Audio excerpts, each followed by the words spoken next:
paradigm of absolute control. And that's why we're just out here doing simple things, pointing out that we're meant to be in nature and be natural. And this is where we find the source that God made to transcend the New World Order. And that's why they want to try to keep us out of it. I'm angry. I've had enough of these people.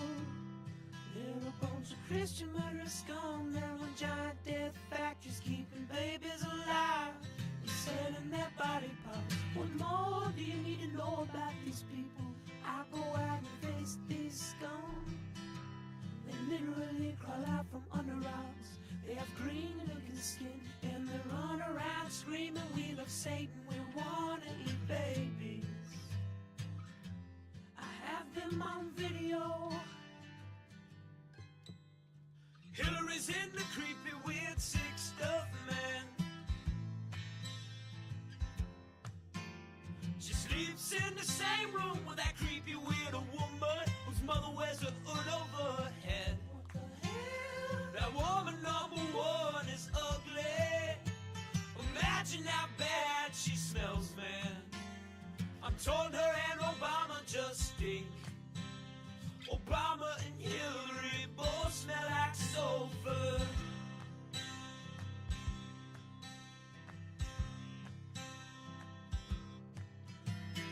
Hit a rule vampire pot, then the goblins are hobbling round, coming after us. My spirit gets close to that evil and I feel it go.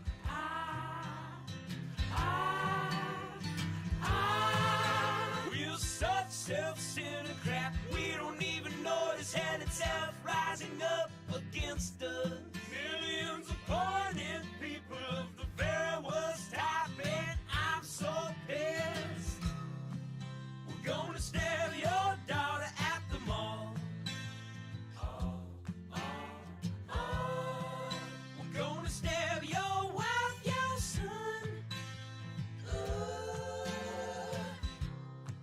We're gonna stab you with a butcher knife, and then the police chief is gonna say, we love our Somalis, we love our Muslims. Oh, they're so good, oh, they're so sweet.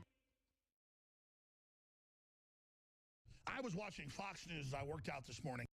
Horrors in this house. There's some horrors in this house. There's some horrors in this house. There's some horrors in this house. I said certified freak. 7 days a week. Wet ass P word. Make that pullout game weak. Yeah, you effin' with some wet ass P word. Bring a bucket and a mop for this wet ass P word. Give me everything you've got for this wet ass P word. Beat it up, N-word, catch a charge. Extra large and extra hard. Put this P word right in your face. Swipe your nose like a credit card. Hop on top, I wanna ride. I do a kegel while it's inside. Spit in my mouth, look in my eyes. This P word is wet, come take a dive. It continued along these lines. And it gets significantly more vulgar. Like, a lot more vulgar.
leftist ass like corn on the cob. I'm ready.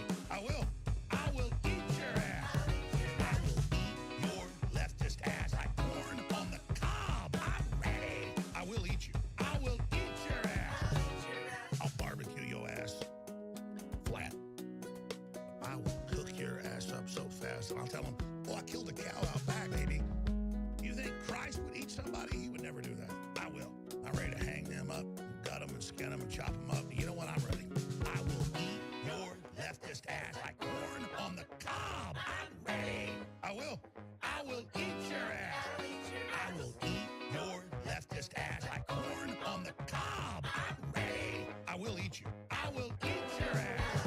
I will eat your leftist ass like corn on the cob. I'm ready. I will eat your ass. I will eat your leftist ass like corn on the cob. I'm ready. I will eat you. I will eat your ass. And that's why I want the globalists to know. I will eat your ass first. I swear to God, if it's the last thing I do, I'm going to get my hands around your throat. What rolls downstairs, owner and pears, rolls over your neighbor's dog? What's great for a snack and fits on your back? It's long, long, long. It's long, long. It's big, it's heavy, it's wood. It's long, long. It's better than that, it's good. Everyone wants a log. You're gonna love it long. Come on and get your log. Everyone needs a log. Log from Blammo.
It's another B-Word broadcast. Let's go.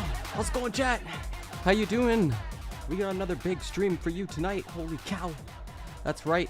We're going to be checking out the GOP primary debate. I hope you're as excited as I am. It's going to be a good one. There's all sorts of crazy characters I don't even know anything about. We're going to do a bit of research before the show. And yeah, I'm a little worried because I think I might, we're at real risk here. We're risking our streams. It's DMCA-able. Apparently Fox News has got some crazy demands. So we're going to go over that. We're going to check that out. Hope you're doing good. Hope you're having fun. So yeah, it's been a minute. I'm way out of my normal schedule, but I'm going to be trying to get back into it. I'm going to be trying to stream on the regular again, especially when like big political stuff is happening pretty much every day, constantly on the regular, always. So yeah, I'm super excited. It's going to be a good stream. It is August 23rd, coming at you live from Montreal, Quebec. We're going to be taking a look at Rumble, taking a look at even perhaps some starter Pokemon.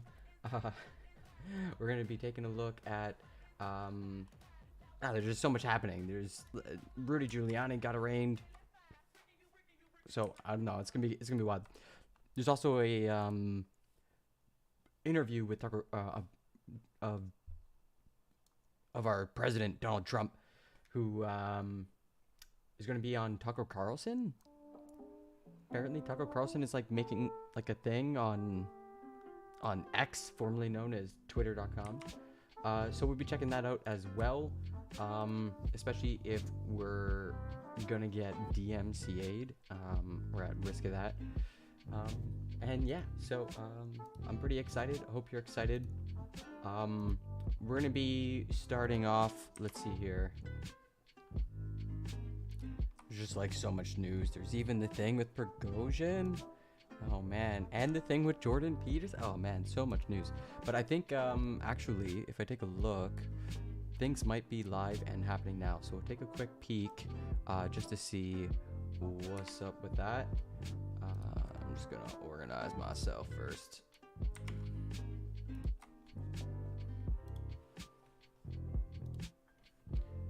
All right, okay, let's take a look. Of the United States of America. Oh hell no! It's 47 minutes away.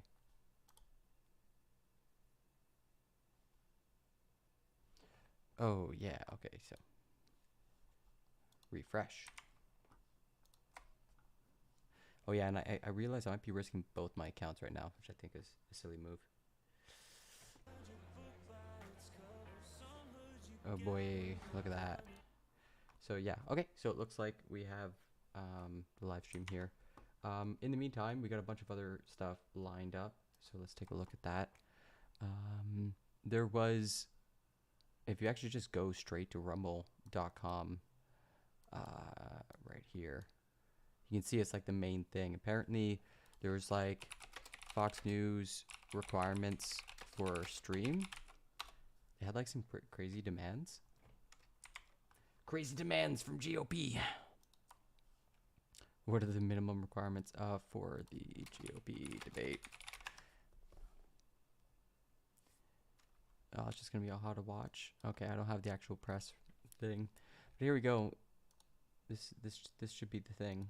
Hi, this is Speaker Kevin McCarthy. House Republicans are hard at work holding the corrupt Biden administration. 12,000 people waiting. Okay, holy cow. So yeah, all right. So we found the spot. Scoped it out. I got a bunch of other things that to fill the time. Apparently there was even, oh, I can't put Alex Jones up on here, but Pearl Davis interviewed Alex Jones of all people. But here is the other thing that could be happening. Why are you at the Fox News debate tonight in Milwaukee? Well, a lot of people have been asking me that. When you say there are people on stage who shouldn't be running for president, who do you mean? Whatever happened to Mike Pence? He's out there attacking you. What is that? Do you think Epstein killed himself sincerely? Wait, what? These are some wild questions. I think my favorite joke I've heard was that Mike Pence is just going to be advocating for a let's not hang our vice president policy. just wants to make sure that whoever does win the nomination just has a policy of not. Do you think we're moving towards civil war?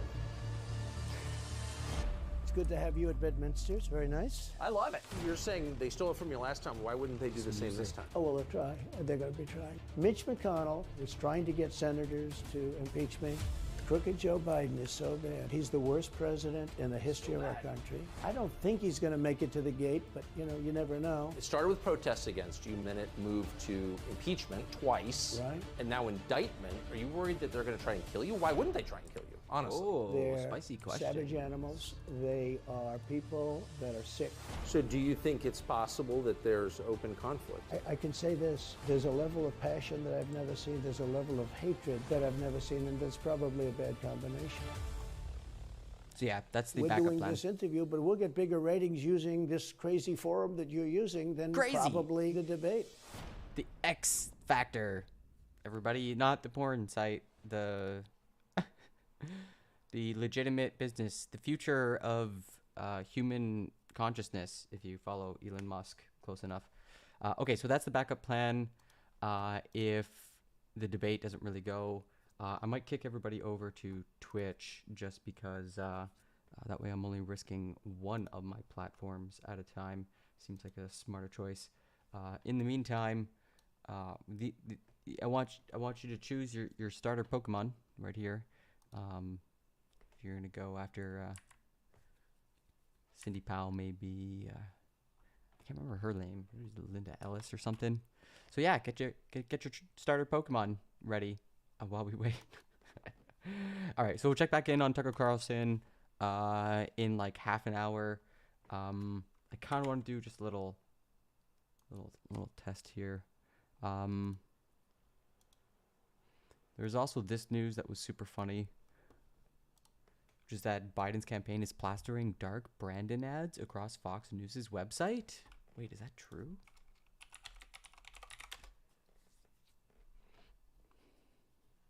Let's see if we can find a dark Brandon ad. Oh, I bet I have to be like in the region or something. In the city of Milwaukee. Here it is. Love the dark Brandon meme. Tax cuts for yacht owners? Good luck with that, champ. Social security cuts? Try me. Get on board, folks. We're lowering prescription drug costs. Get real, Jack. I'm bringing Roe back. Like, no, you're not. No, you're not. You're not doing any of those things. What are you talking about? That's wild. Oh, God. Oh, God. Libs. Okay. I'm like super. There's 23,000. I don't know. I'm pretty sure it's just this. Speaker Kevin McCarthy. House Republicans are hard at work holding the corrupt Biden administration accountable. In fact, we are already delivering results for the American people. Delivering results. Time to build He was recently indicted, I believe. on that success and ensure Republican victories across the country in 2024. How will we do that?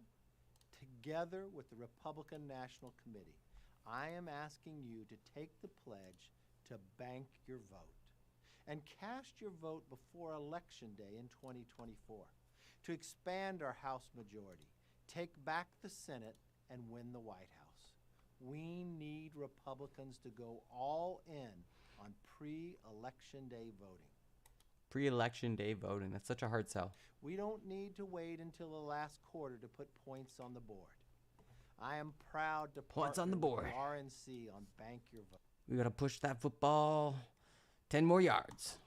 And I ask you to do the same.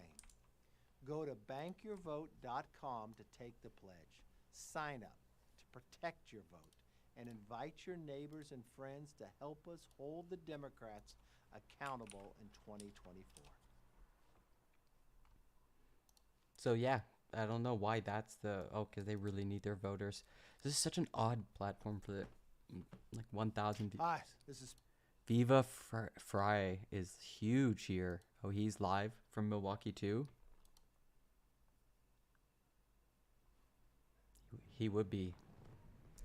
Is there... can't really see what's going on around. There's a place called Tavern Hall right over there. Looks like it's in an old 1900s building. In the distance over there, looks like the top of a church. It's sweltering. And quite clearly, the reason why it's Donald so Trump damn Jr. hot is also because we doing didn't the pay live enough coverage. taxes. Because if we had just paid more in carbon taxes in Canada, according to Stephen Guilbeault, Oh boy, he's trying to do Canadian politics on an American. What are you doing? Alright, let's try this. This is the there's yet that will come or whatever. Lady. in Hawaii for 2 weeks. That's true. You And know, they haven't shown up at school. They haven't shown up at school. Yeah. They haven't shown up anywhere. They have, Right. Yes, an individual chunk can go missing. That happens all the time. And the That's human right. trafficking, which Trump did a lot about, and the Democrats Thank were outraged God. that he did. Yes. Well, yeah. So those of you who've watched the podcast, remember I spoke about it. I had Tim Ballard on a few weeks ago. I introduced him to the White House in like 2016, Yeah. right, Wow. 17, right early. I met him in 16, and was like, hey, you should talk to these guys about the problem, because everyone understands there's a problem with it, but you don't understand the magnitude, the volume of the kids that this happens to. And so back then, I introduced Trump to the thing, and they were like, "Oh my God, this is a real problem." So they founded a coalition, Thank and they God. put like $300 million behind it. And I was like, you know what? This is something we can all actually agree on. Right. Like, it's not even about political points. And the I'm just left trying to- lost their minds. Oh, like, I'm okay. like, Let me give you a statistic. can we not That's what agree on this this? is So child sex trafficking in my state of Georgia, I met with GMA jeez. last week. It's always so heavy. Yeah. so- And oh, every single jeez. month in the state of Georgia, over 7,200 times a child is sold for sex. Oh boy, I can't. Okay, fuck that. All right. What else we got? What else? Like scrounging for like actual Hogwatch content. Okay, we could try this. Hi. No, it's just this. We have to wait until it. Oh, this is the actual live. Yeah.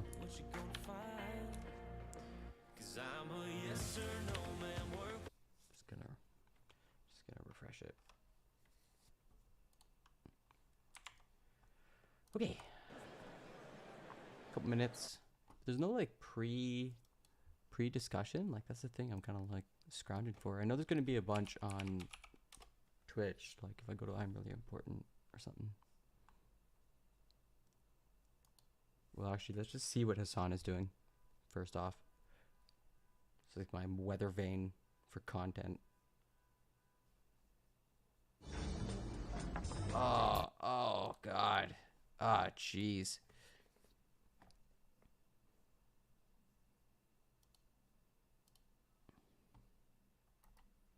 Give me some live content. Come on.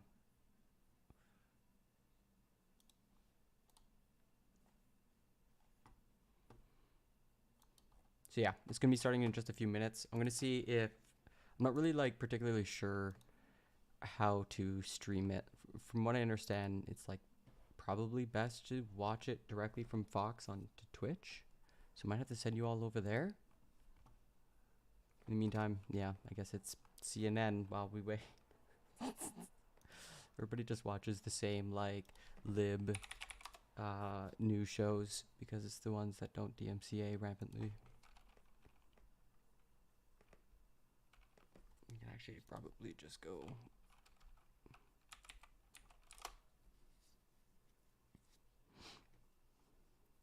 That way.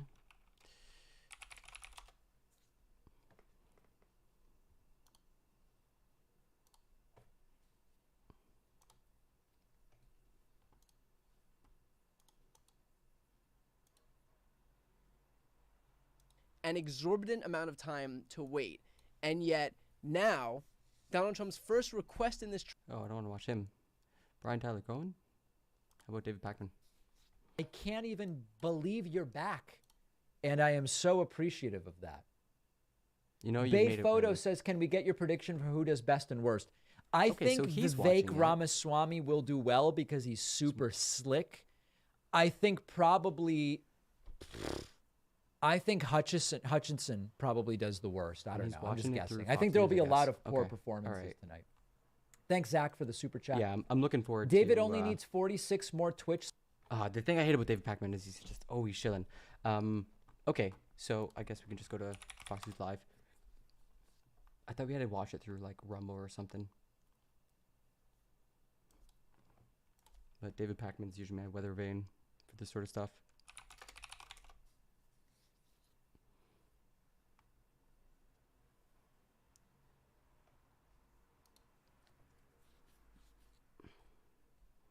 Right back. No way. No way. I know I probably should have figured this out before. How is he streaming it?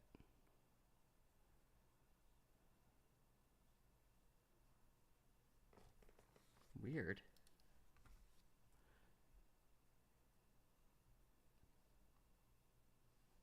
That's weird. That's so weird. He's on Fox News. I guess there's just a different channel that's streaming. Yeah, go on.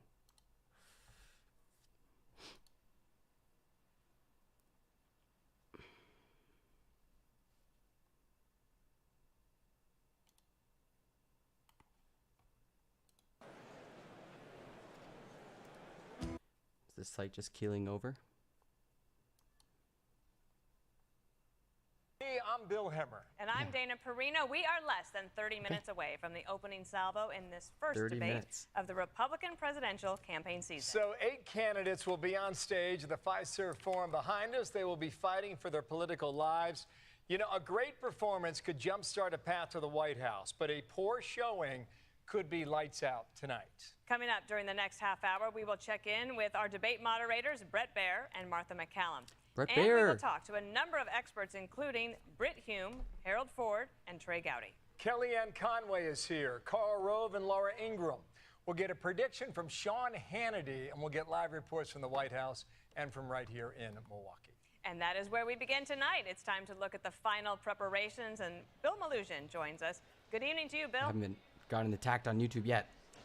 Dana, good evening to you. Look, it goes without saying there is a lot on the line for these candidates tonight. These first debates always seem to get the most attention during every campaign cycle, right? So that means this debate tonight is a huge chance for these candidates to really make a first impression with voters who are watching at home. For those voters, it's going to be the first time seeing all these candidates on stage together, face-to-face, debating ideas in person under the bright lights in front of a national audience. There will be chances for folks to have a breakout moment on that stage, likely, because remember, it's not just going to be Republicans watching tonight. There will be independents. There will likely be Democrats. These candidates know that. They are looking to take advantage, and they want to shake this race up. We're almost there, guys. Send it back to you. Yeah. All right, great report update for us. Thank you, Bill Maluzhin. Thank you, Bill. Our debate moderators are in their chairs. Brett Baer and Martha McCallum. They've been working all week. What's it like, guys? Good evening. Yeah, brother. We're not in the chairs yet. They're not in the chairs. Backstage, Too early. This is where all the candidates are going to be lined up right oh here. boy, and we're rushing getting them. ready to go. Martha and I, it feels like the first day of school. We've got our binders. It's kind of great. Wouldn't everyone like to know what's Great in the suit. binder? But you're going to find out in a short time. On our way here, we ran into They're rushing him. some of those that are getting ready to come out. They seem pretty pumped up and excited, as are we. So we wanted to show you what it's like back The crowd is big, probably 4,000, maybe plus, and they're fired up. They've been in the seats for a while.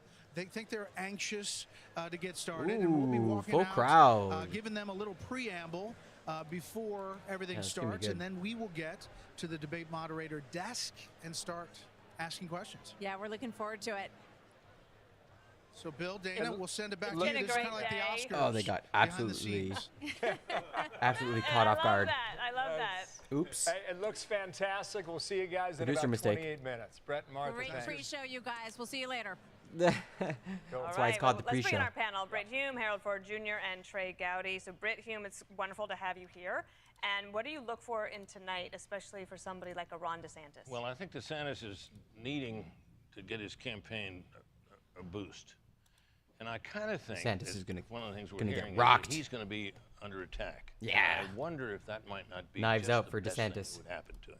Because he's a smart guy. We hear he's prepared to fairly well. He's probably anticipated a lot of attacks.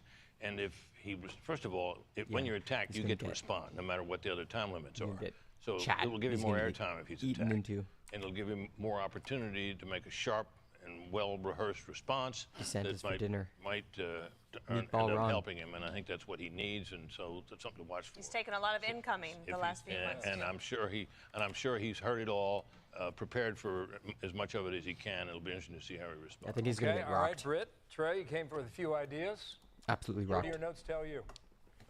That it's a celebration of democracy. I mean, I think sometimes we overlook. I mean, we're Really? excited. There's a lot of excitement here in Milwaukee, but everyone doesn't get to pick their own leaders. And the fact that we get to hear them tonight debate one another is worth celebrating. We It's get also to a chance hear to from our bust up leaders. your weaknesses. You know, my friend Tim Scott is perceived as being too nice. I'm not sure you can be too nice, but he's people say too nice. Is he enough of a fighter? Don't be It's nice. a chance tonight to say, you know what, I do have another side to me. So you can not only accentuate a strength, but plus up a weakness in the debate tonight. But you know what they say, you should always marry the nice guy. Indeed, and you are a nice guy as well. Harold Ford Jr., you've debated, and not on the presidential stage yet. We are waiting to see that. But when you are getting in these moments just before the debate, how important is it to remember who you are rather than who the consultants told you to be? The consultants. It's probably the best thing to think about. When you get in one of these races, and Trey and I've been in races before, you're reminded that campaigns and politics are about people. I was working out this morning to the Oliver Anthony song, Richmond North of Richmond, and it reminds you that at your best, and politics at its best responds to people and tries to respond to people's aspirations. And tonight, these candidates are going to do two things. One, most people don't know who they are. They know who Donald Trump is, but don't know who they are. So they're going to have a real opportunity to present themselves and present their ideas. And I hope as they do it, they talk about how they're going to solve problems the way Britt talked about earlier today. And at the same time, talk about how you're going to reach across the aisle. Two, that room is electric right now, that auditorium. I mean, it's almost like That's gonna be good. everybody feels like it's the first day of school. I know a Hell bunch yeah. of, but most people there are Republicans, but People they're are old hungry. pals, and I was walking through the hall and enjoying that. Some alternative from the Finally, criminal president. President Trump chose not to come. I think depending on how well everyone does tonight, whether it's DeSantis, Ramaswamy, Christie, Does that Haley, mean Scott, I the hope other that thing Tim has started? Scott and Nikki Haley find a way to also break through. I wonder if President Trump will regret not coming tonight, depending on the night that these guys, these men and women have. We're about to find out. Gentlemen, stand by here in Milwaukee, okay? Stand by. When we come back, who will break out? Who will back down? Good question. Sean Hannity will give us his predictions about what will happen during tonight's Soon. debate.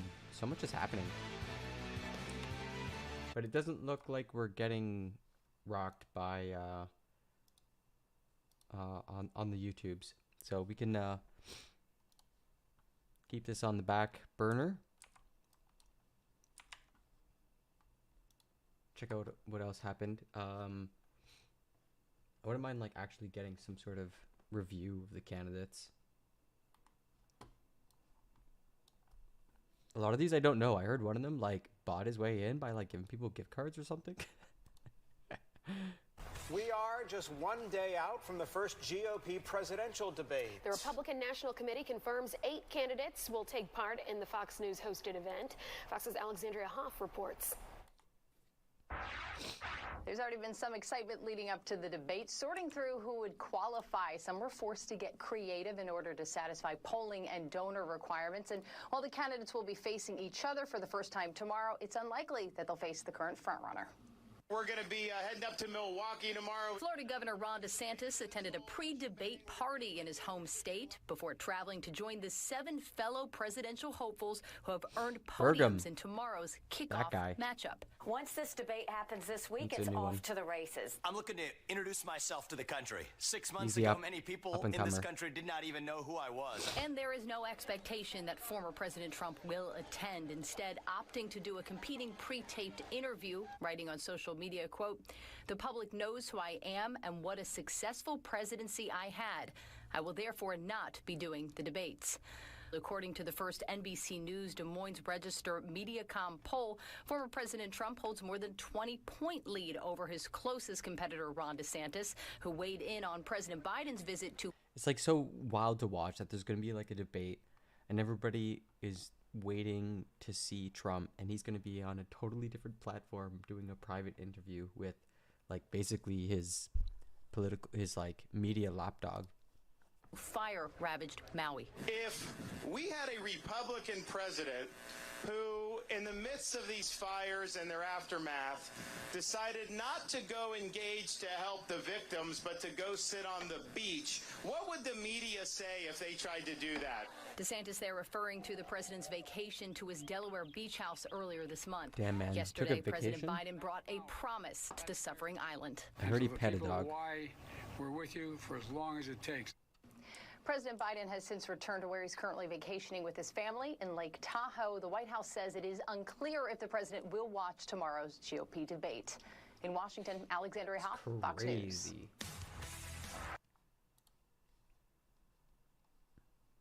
Steve Kornacki is at the big board. Steve, this could be the single biggest night for any of these candidates, hoping to take advantage of Donald Trump's absence. So what are the numbers telling us? Yeah, Andrea, I mean, we've been seeing in all sorts of different polls that Donald Trump has an enormous lead in this Republican race. This is our new NBC News Des Moines Register poll of the all-important first-in-the-nation caucus state of Iowa. And here you see Trump's lead at 42%. DeSantis, the second place, but distant at 19.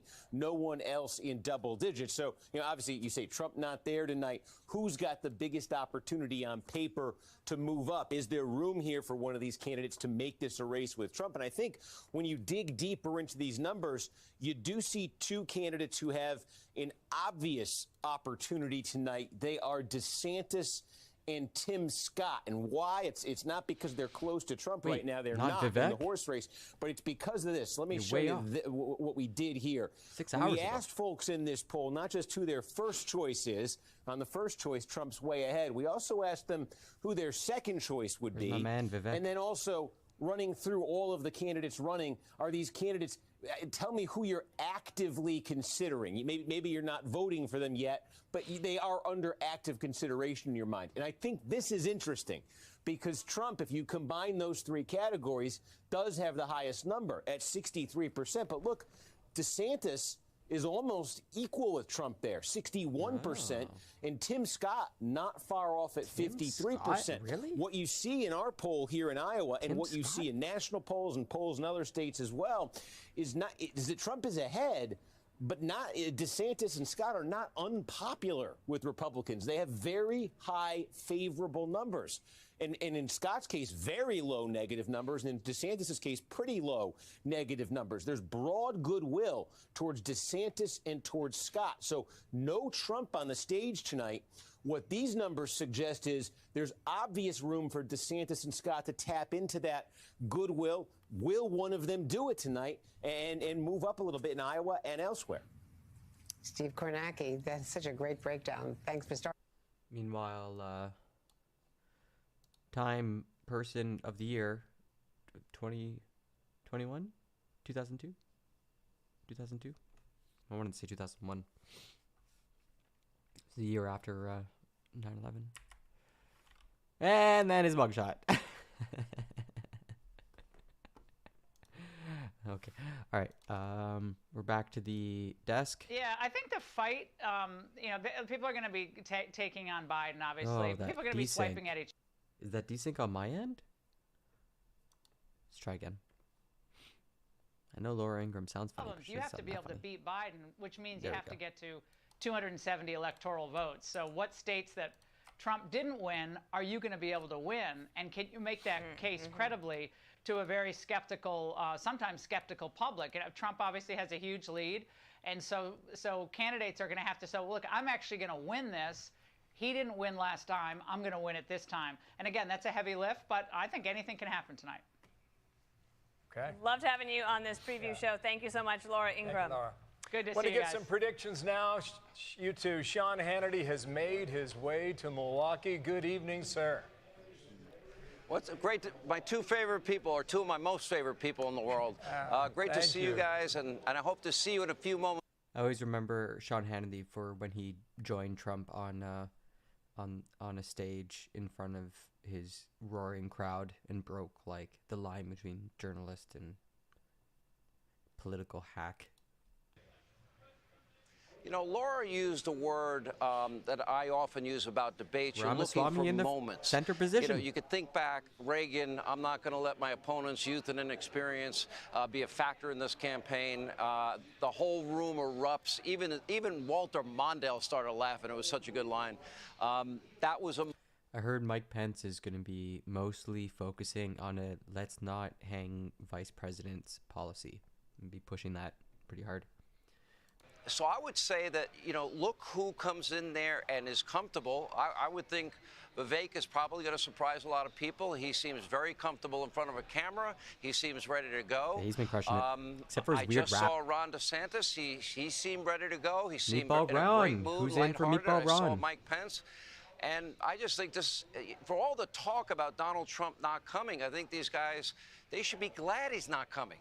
We might check out the interview anyways. 5% of all the oxygen in the room, and this hopefully will give them an opportunity. If I was them, I'd focus less on attacking other people there and explaining to America what are the values you hold dear, what are the principles, your governing principles, how are you going to fix the economy, what are you going to do on the border, what are you going to do with law and order? Everybody's going to attack Ron. How does America take back its position as the dominant world leader, the sole superpower in the world, which I think Joe Biden has abdicated? Comparing and contrasting, you know, conservative ideas with Joe Biden's failures, I think would be a good strategy tonight. Okay, well, you're in the spin room. We'll see if you're right, okay? Afterwards, we'll be going right to you, Sean. Nice to see you tonight. All right, Thanks, I Sean. expect a grade tomorrow on your show. When you guys No last... are on tomorrow, I expect you both to grade me and see if my predictions are right. We shall do that. We'll shoot you a text. Well, Thank he you, just Sean. said we're his favorite people, so I think it's going to be a pretty high grade, I would imagine. Thanks so much. Thanks, guys. Well, the first punches in tonight's high-stakes verbal slugfest are about to be thrown, and the Verbal candidates are about to take the stage. So we will get last-minute analysis from Karl Rove and Kellyanne Conway. You see the stage inside. Brett and Martha getting warmed up, and Natalie Grant's about to sing our national anthem. Do not National miss anthem? a moment. Can't miss the national anthem. That would be very unpatriotic. Okay, let's see what else is going on. Oh, yeah. Time Person of the Year. We had this Starting us off breakdown. here because now we have as filler. NBC's Garrett Hake in Milwaukee for all of the excitement, joining us along with Charlie Sykes, editor-at-large of The Bulwark, and of course also in This could be Wisconsin. boring as hell. Garrett, tell us the latest on Governor Doug Burgum's condition Oh, with yes. a leg injury. Is he going to... No, that's boring. Let's see Ramaswamy. Sell me. Good evening, I'm Dagan McDowell. And I'm Sean Duffy. Welcome to The Bottom Line. Let's get right to this.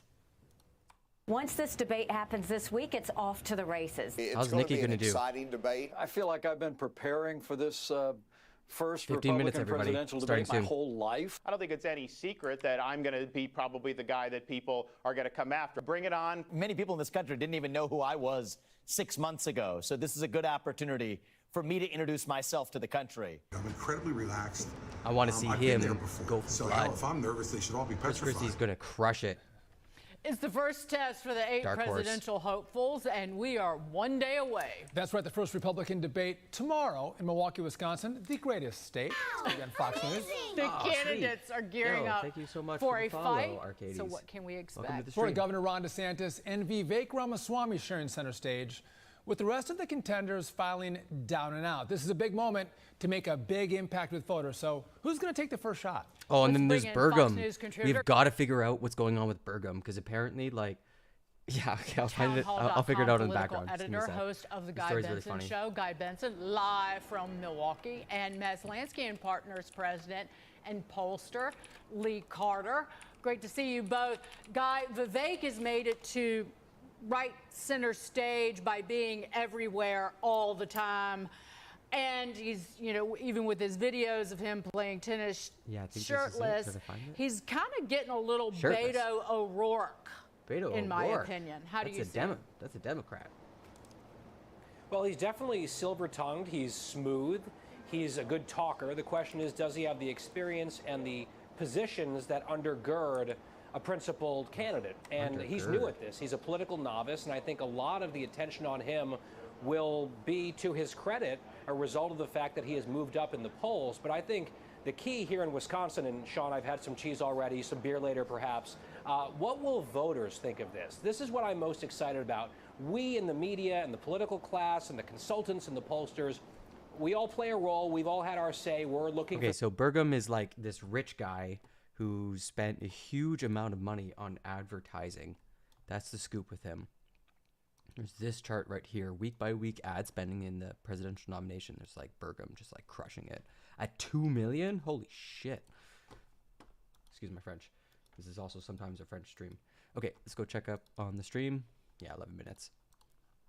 Certain storylines after the debate tonight, and actually during the debate, I should say, tomorrow night, I'm going to be with a group of Wisconsin voters, with Americans for Prosperity, some conservative... Oh, that's, you Welcome know, back to that's Milwaukee, gotta be just minutes away from the main political event of the summer. That is Ronna McDaniel. She's got a big job.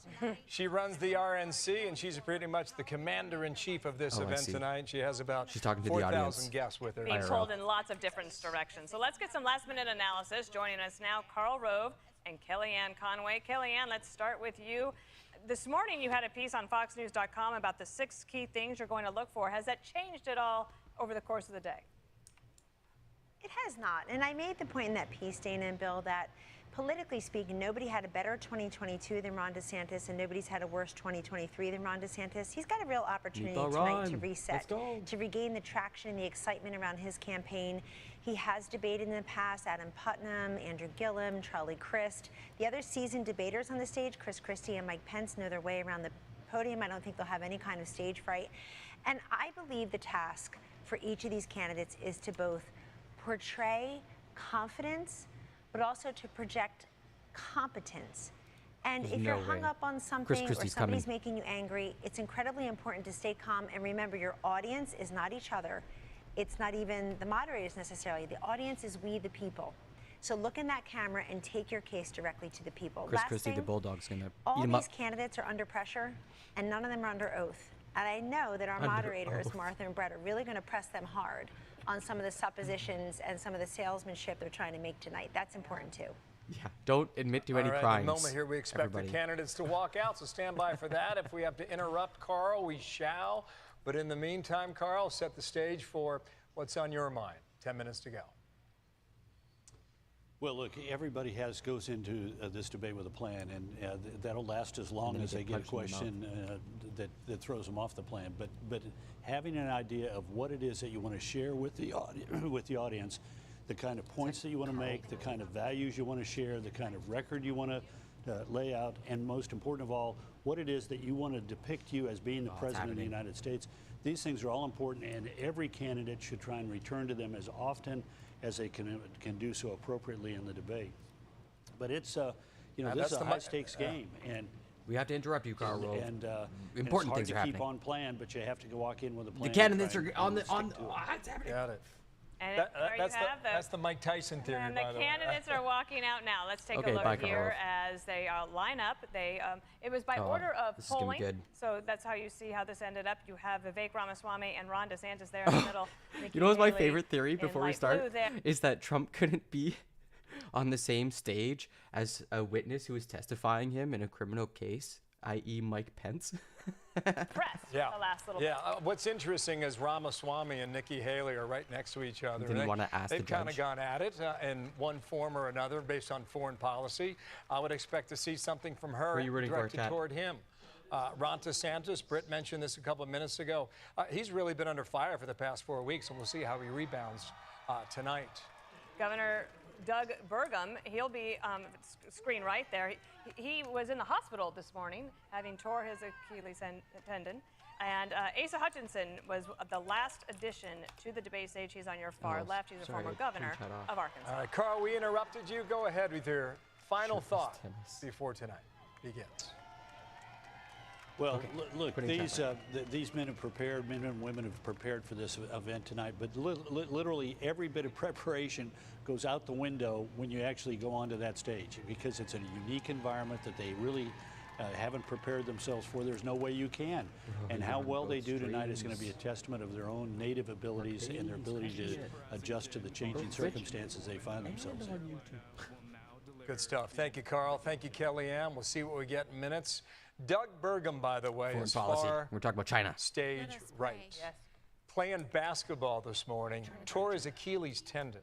Showed up at the green room earlier today on crutches. I didn't see him on crutches. Yeah, he's like it looked like playing he had basketball some sort of leg brace on that. and lost. He said that if, compared to what the men and women in blue do for us, he said this was nothing. So we're back with our panel Hero now. worship. Britt Hume, Harold Ford Jr., and Trey Gowdy. Britt, what about Trump not being here tonight? How do they deal with that? Well, I guess he's did this pre-taped interview with Tucker Carlson for presentation on Twitter. It'll be interesting to see how that goes and whether any real news is made out of that. My thought is that it's risky to skip a debate. We saw it happen to Ronald Reagan when he skipped the Iowa debate in 1980, lost the state, and propelled George H.W. Bush into the lead, at least for a time. Reagan eventually overtook him and won the nomination. But you know, I don't think George H.W. Bush would have been president if he hadn't won Iowa in 1980. In the long, he wouldn't have gotten the vice presidential nomination. Wouldn't have been able to stay in the race. Quite but the he history had a lesson. foothold in the race, stayed in the race, ended up being president of the United States. So it woulda, can be coulda, consequential shoulda, skipping you know. debates. It's risky. Man. Trey, we haven't spoken about risky. Chris Christie yet. I don't know what you view his strategy Might be to be legally tonight, but risky he's talked as well. publicly about going after Donald Trump, and he's talked about perhaps putting Ron DeSantis in his crosshairs tonight. Yeah, well, you know, Bill, all 8 have something in common. They're behind. They're behind a lot to the guy that's not there. So if they want, they can quarrel among themselves, but they got to catch Secretariat right now. You better make the case, same ideas, fewer indictments. I mean, somebody's got to make the case. I got the same ideas Donald Trump has, but you don't need to worry about me making initial appearances and whether or not I can make bond if I'm the president. I want to see sharks eat chum. That's what I want to see tonight. I want to see Knives Out. I want to see someone who's got the entertainment value of my President Trump and who is as vicious on the debate stage as Trump. This is the only way. That's all the Republican base is looking for. Foreign policy will play, I think, a lot more prominently. Britt and I were talking about this earlier. These candidates, I think, will be able to distinguish and differentiate themselves with that.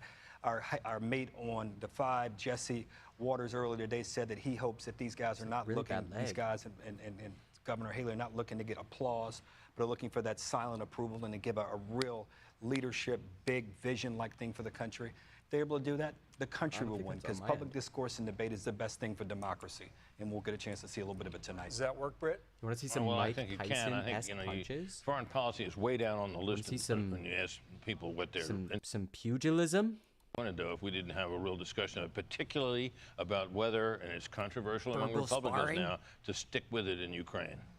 Yeah, I want to see Ukraine policy. In Russia on that war today. Who's Russia? Trey, when you talk to a lot of people here in Milwaukee, they bring up immigration. And in the past 11 months, upwards of 140 people on the no-fly list have been apprehended at the border. And that's an all-time record. And you just wonder what the long-standing effect of that could be for our own national security here at home. I think you are right and they are right. What shocked me was during the midterms, people who listed the border as their #1 issue kind of broke 55-45. I mean, you would think that Republicans would do really well among people who say the border is the #1 issue, but they don't. The same with crime. So the fact that they think border and immigration is #1 doesn't necessarily mean they're going to break Republican. Harold. Guns were interesting in #2 in that poll, guns and crime. So it'll be interesting to see if we raise that issue to how that issue is. What about the economy? How do you frame this tonight for these 8 Republicans? Oh, we're I missing think they out have on to the give us some national answers, anthem. give us some thoughts. It's easy to say you don't like what Biden is doing, that he's taking The talking heads are talking through the national anthem. Good deal. Gentlemen, thank you so much. Great to have you Yeah, on Britt, the show tonight. Trey, Harold, thank you. It is close to 9 o'clock Eastern time, almost time for Brett and Martha.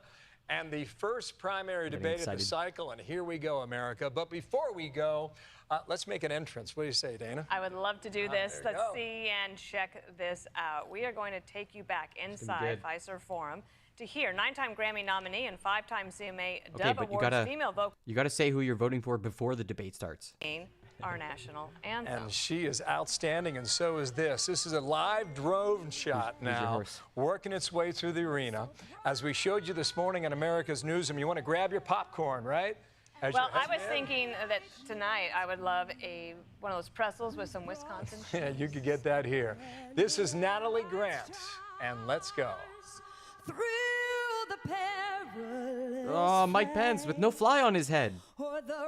Oh, I'm talking through the national anthem. I hope America doesn't DMCA me for the national anthem. Oh, she was mouthing it.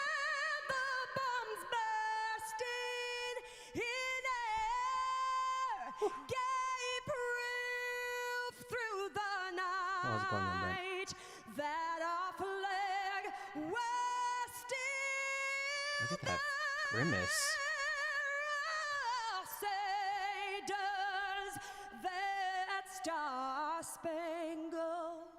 Checking the leg.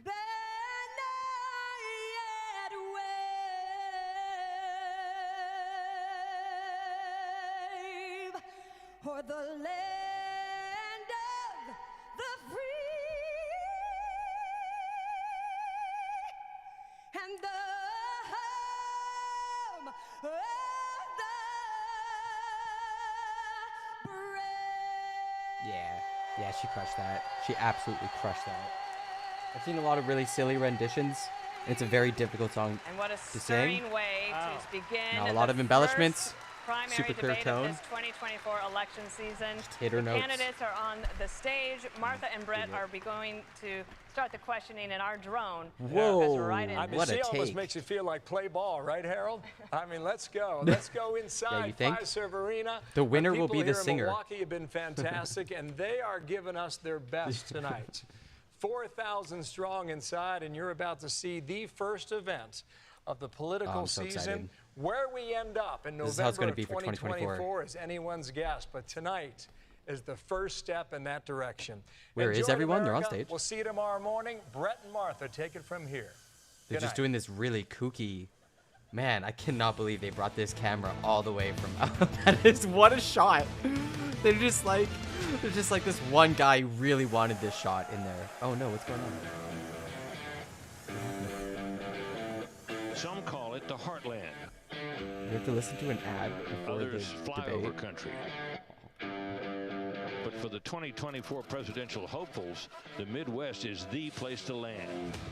Here, there is one battleground that may be harder to win than ever. Wisconsin. A state known for its beer and cheese, gridiron and grit, and also its razor-thin elections. In 2016, Republicans narrowly flipped the Badger State red for the first time since Ronald Reagan. I don't know what Fiserv But forum it was is back though. to blue by 2020. Is that something I That should know? election came during an unprecedented year. The country was rife with tension. In the suburbs of Milwaukee, the division seemed deeper than ever. But that was just the beginning.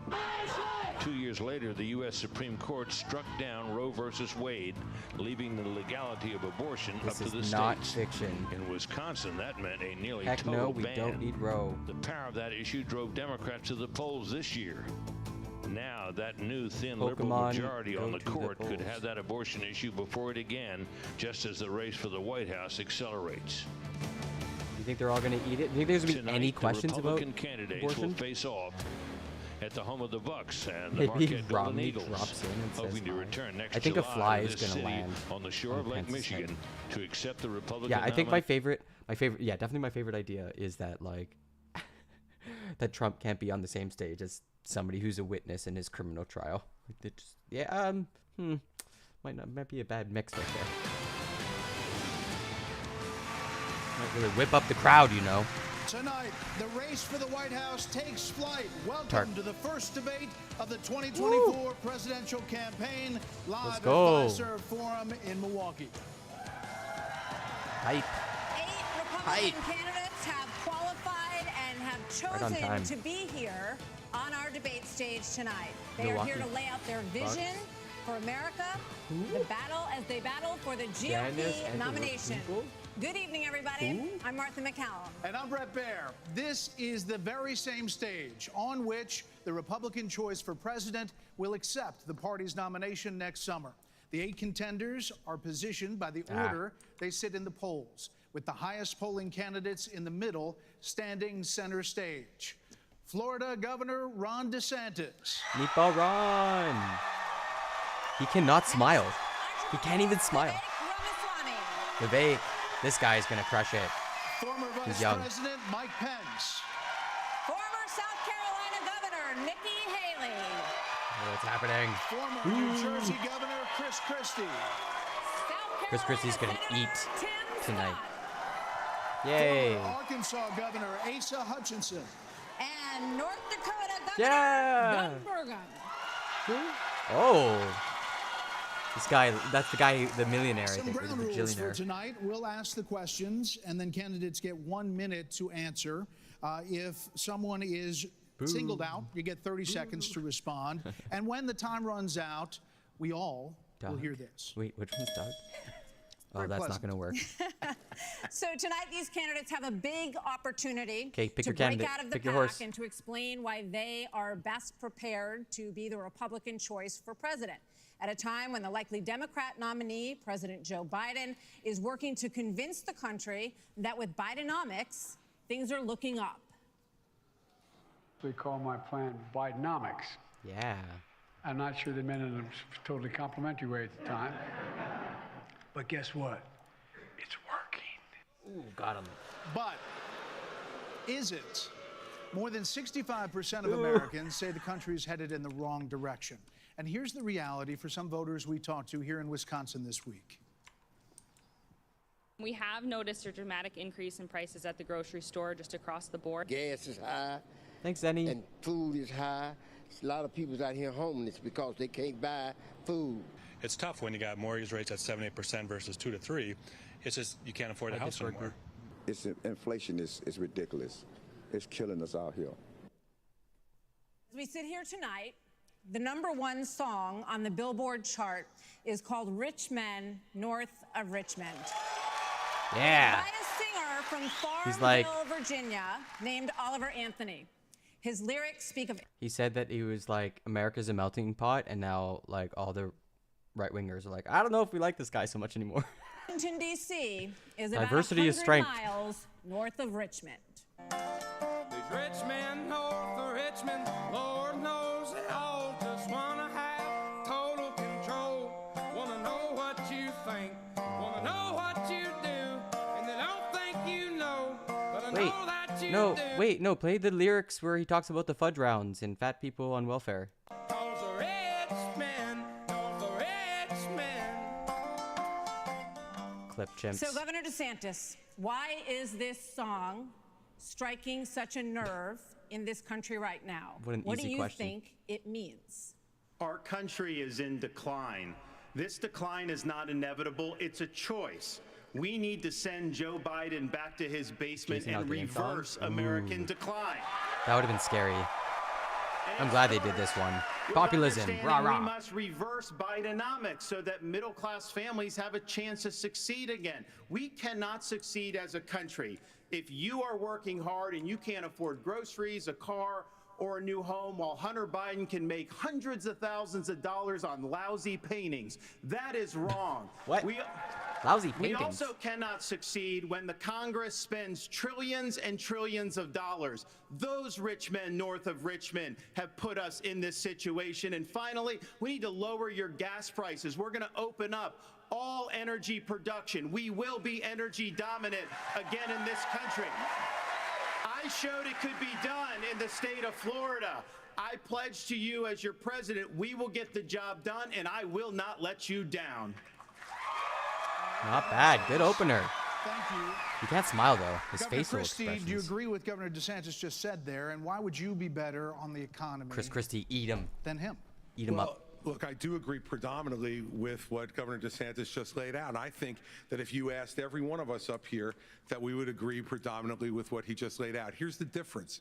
The difference is that we're going to have to work and make sure that we sell these ideas.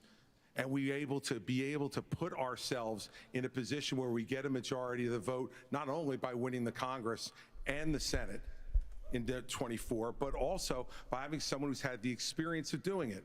Now, I was elected as a conservative Republican in a blue state with 61% of the vote, with a Democratic legislature against me the entire time. And we still, through hard, strong decision making, brought them around to our point of view. We cut taxes in New Jersey. We cut debt in New Jersey. We made sure that each and every time we were confronted with bad Democratic ideas, we stood and stopped them. And when there were good ideas, we brought people together to make progress going forward. Truth and accountability are the things we need to do to fight waste. And I'd say the last thing is this, Brett. We cannot sit by any longer and allow the kind of spending that's going on in Washington, because every dollar they spend is a dollar that these people are not allowed to spend on their children and their grandchildren. It's robbing our country, and it's wrong. Well, Governor, let me just follow up very quickly. New Jersey, when you were governor, had the second lowest credit rating in the nation after Illinois, and it was downgraded 11 times. Damn. Yeah, and that's what happens when you inherit a blue state that has done that. But when you look at what we did on debt, Brett, in that state, we cut debt in that state, debt that had been left to us by 3 Democratic gubernatorial predecessors of mine who ran up that debt tremendously. And what you also saw us do was to cut the unemployment rate in half. It was over 10% when I became governor in 2010. What we also did was cut pension payments to public employees to make sure that taxpayers were not being soaked by a public employee union system that was killing the taxpayer. Thank you, Governor. Governor Scott, Tim Scott, Senator Scott, excuse me. The song also goes after welfare programs. As a senator, now President Biden argued for freezing federal spending, this was back in the 80s, and dealing with sacred cows. Back in the 80s. He does not talk about that anymore. You have been a senator, though, for 10 years. So what have you done to rein in the increasing size of government? He's the rich Thank man. you for the question. North of Richmond. Over the last several years, I've had an opportunity to vote against spending package after spending package after spending package. What we also need to understand is that Joe Biden's Bidenomics has led to the loss of $10,000 of spending power for the average family. When you see 16% inflation, your gas is up 40%, your food is up 20%, your electricity is up 20%. We can stop that by turning the spigot off at Washington, sending the money back to the states, and allowing the decisions to be made at their own houses. I helped write the Tax Cuts and Jobs Act in 2017. We cut taxes for a single mom like the one that raised me by 70%, for dual households by 60%, returning to the average family $4,000. If you don't send it to Washington, we can't spend it. That's good news for the American people. Didn't time out for the corporations. To follow up, you did, during the Trump administration, you approved $4.4 trillion, $4.1 trillion, $1.7 trillion over the course of that administration. That's a lot of money. There's no doubt that during the Trump administration, when we were dealing with the COVID virus, we spent more money. But here's what happened at the end of our time in the majority. We had low unemployment, record low unemployment, 3.5% for the majority of the population, 70-year low for women. African Americans, Hispanics, and Asians had an all-time low. But our inflation was at 2%. Under Joe Biden, we've seen the exact opposite. We've seen inflation explode, which led to 12 Federal Reserve increases that's devastating home buyers today.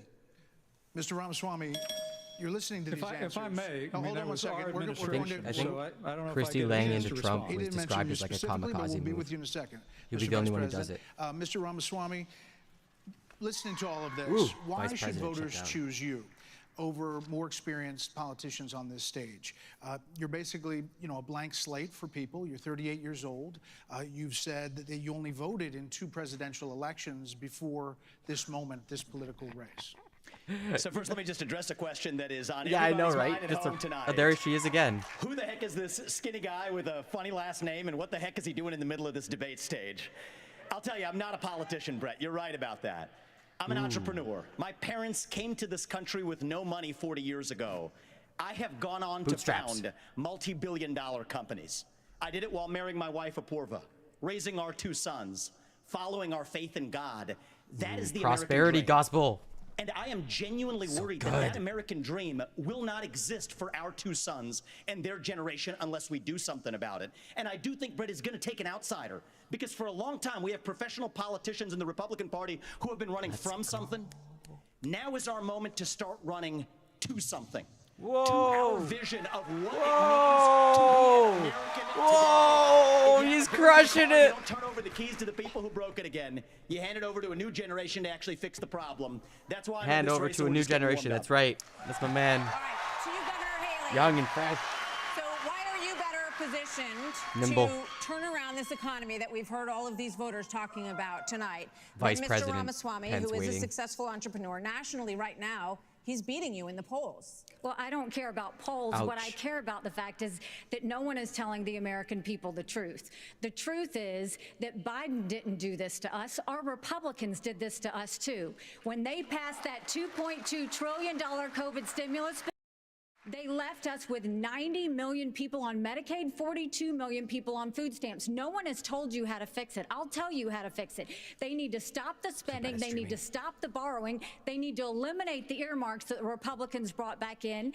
And they need to make sure they understand these are taxpayer dollars. It's not their dollars. And while they're all saying this, you have Ron DeSantis, you've got Tim Scott, you've got Mike Pence. They all voted to raise the debt. And Donald Trump added $8 trillion to our debt. And our kids are never going to forgive us for this. And so at the end of the day, you look at the 2024 budget, Republicans asked for $7.4 billion in earmarks. Democrats asked for $2.8 billion. So you tell me. Boy, you can tell who's the insider or who talks about earmarks on budgets. Oh, bad follow-up. Bad follow-up. 54% of voters say the cost of groceries is a, quote, major problem for them.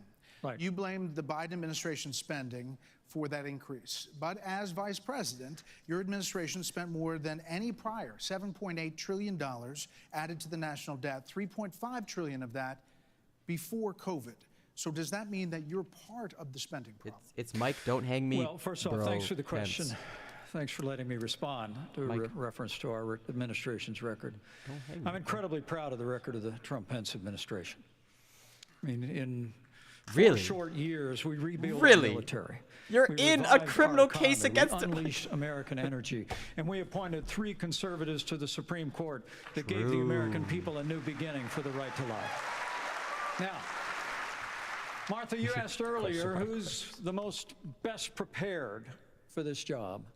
And I must tell you, with all due respect to all of my friends on the stage, and even to one that's probably looking on, I think unquestionably I am the best prepared, the most tested, the most qualified and proven conservative in this race. I was a leader in the Congress of the United States. I led Indiana where we balanced budgets and had a AAA bond rating when I was governor. And as Vice President of the United States, we spent funding to backfill on the military cuts of the Obama administration, and then we were there in the worst pandemic in 100 years. All that being said, I was the first person in this race to say that we've got to deal with the long-term national debt issues. You got people on this stage that won't even talk about issues like Social Security and Medicare. I mean, Vivek, you recently said a president can't do everything. Well, I got news for you, Vivek. I've been in the hallway. I've been in the West Wing. A president of the United States has to confront every crisis facing America. I will put our nation back on the path to growth and prosperity and restore fiscal responsibility, just as I did in Congress. Fiscal responsibility, everybody. And when I was Let's vice go. president. But, I mean, hold on. Budgetary concerns. Earlier, I'm going to give Vivek first. We'll get to both of you. This isn't that complicated, guys. Unlock American energy. Drill, frack, burn coal, embrace nuclear. Put people back to work. Bro. No longer paying them more to stay at home.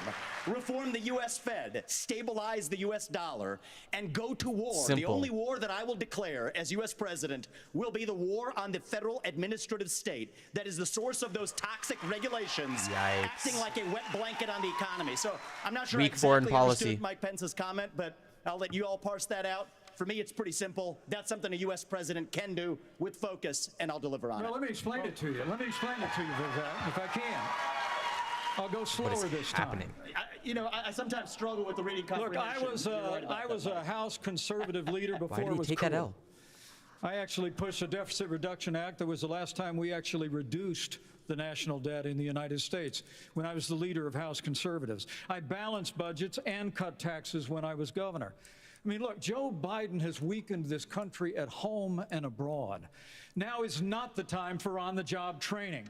We don't need to bring in a rookie. Got him. People without experience. Whoa! Just fucking sledgehammer right out the bat. When you have a rebuttal, Let's okay? And go. you are Governor DeSantis. So here's the thing. Why are we in this mess? Part of it, and a major reason, is because how this federal government handled COVID-19 by locking down this economy. It was a mistake. Weird pivot, but okay. And in Florida, We we need let to the save that country out of ammunition. lockdown. We kept our state free and open. And I can tell you this, as your president, I will never let the deep state bureaucrats lock you down. You don't take somebody like Fauci and coddle him. You bring Fauci in, you sit him down, and you say, Anthony, you are fired. You stole Trump's tagline. What am I watching? I just want to finish responding to Mike. I just want to respond to Mike. He's gonna for get 1 second, 'cause DMCA'd. He invoked me back. Listen, now that everybody's gotten their memorized, pre-prepared slogans out of the way, we can actually have a real discussion now. Nice. The reality and the fact of the matter is... Was that one of yours? Not really, Mike, actually. We're just going to have some fun tonight. And the reality is, you have a bunch of people, professional politicians, super PAC puppets, following slogans handed over to them by their 400-page super PACs last week. The real choice we face in this primary is this. Do you want a super PAC puppet, or do you want a patriot who speaks the truth? Patriot. Do you want incremental reform, which is what you're hearing about, or do you want revolution? Okay. And I stand on the side Revolution. of the American revolution. Oh, you were talking about industrialization. We need That's to the opposite. have a moment What on the the economy. Yeah. I think that's fair. Can I address the There are COVID two issue people that who the have governor not. brought up? We're going to get back to that. We are. There are two people who we have not heard from yet. So let's hear from Governor Burgum and then from Governor Hutchinson on the Let's hear economy. from the wings. Well, great. Thank you, Martha. And of course, I'm from a town of 300 people. It's a big deal to make it on this stage with all these folks.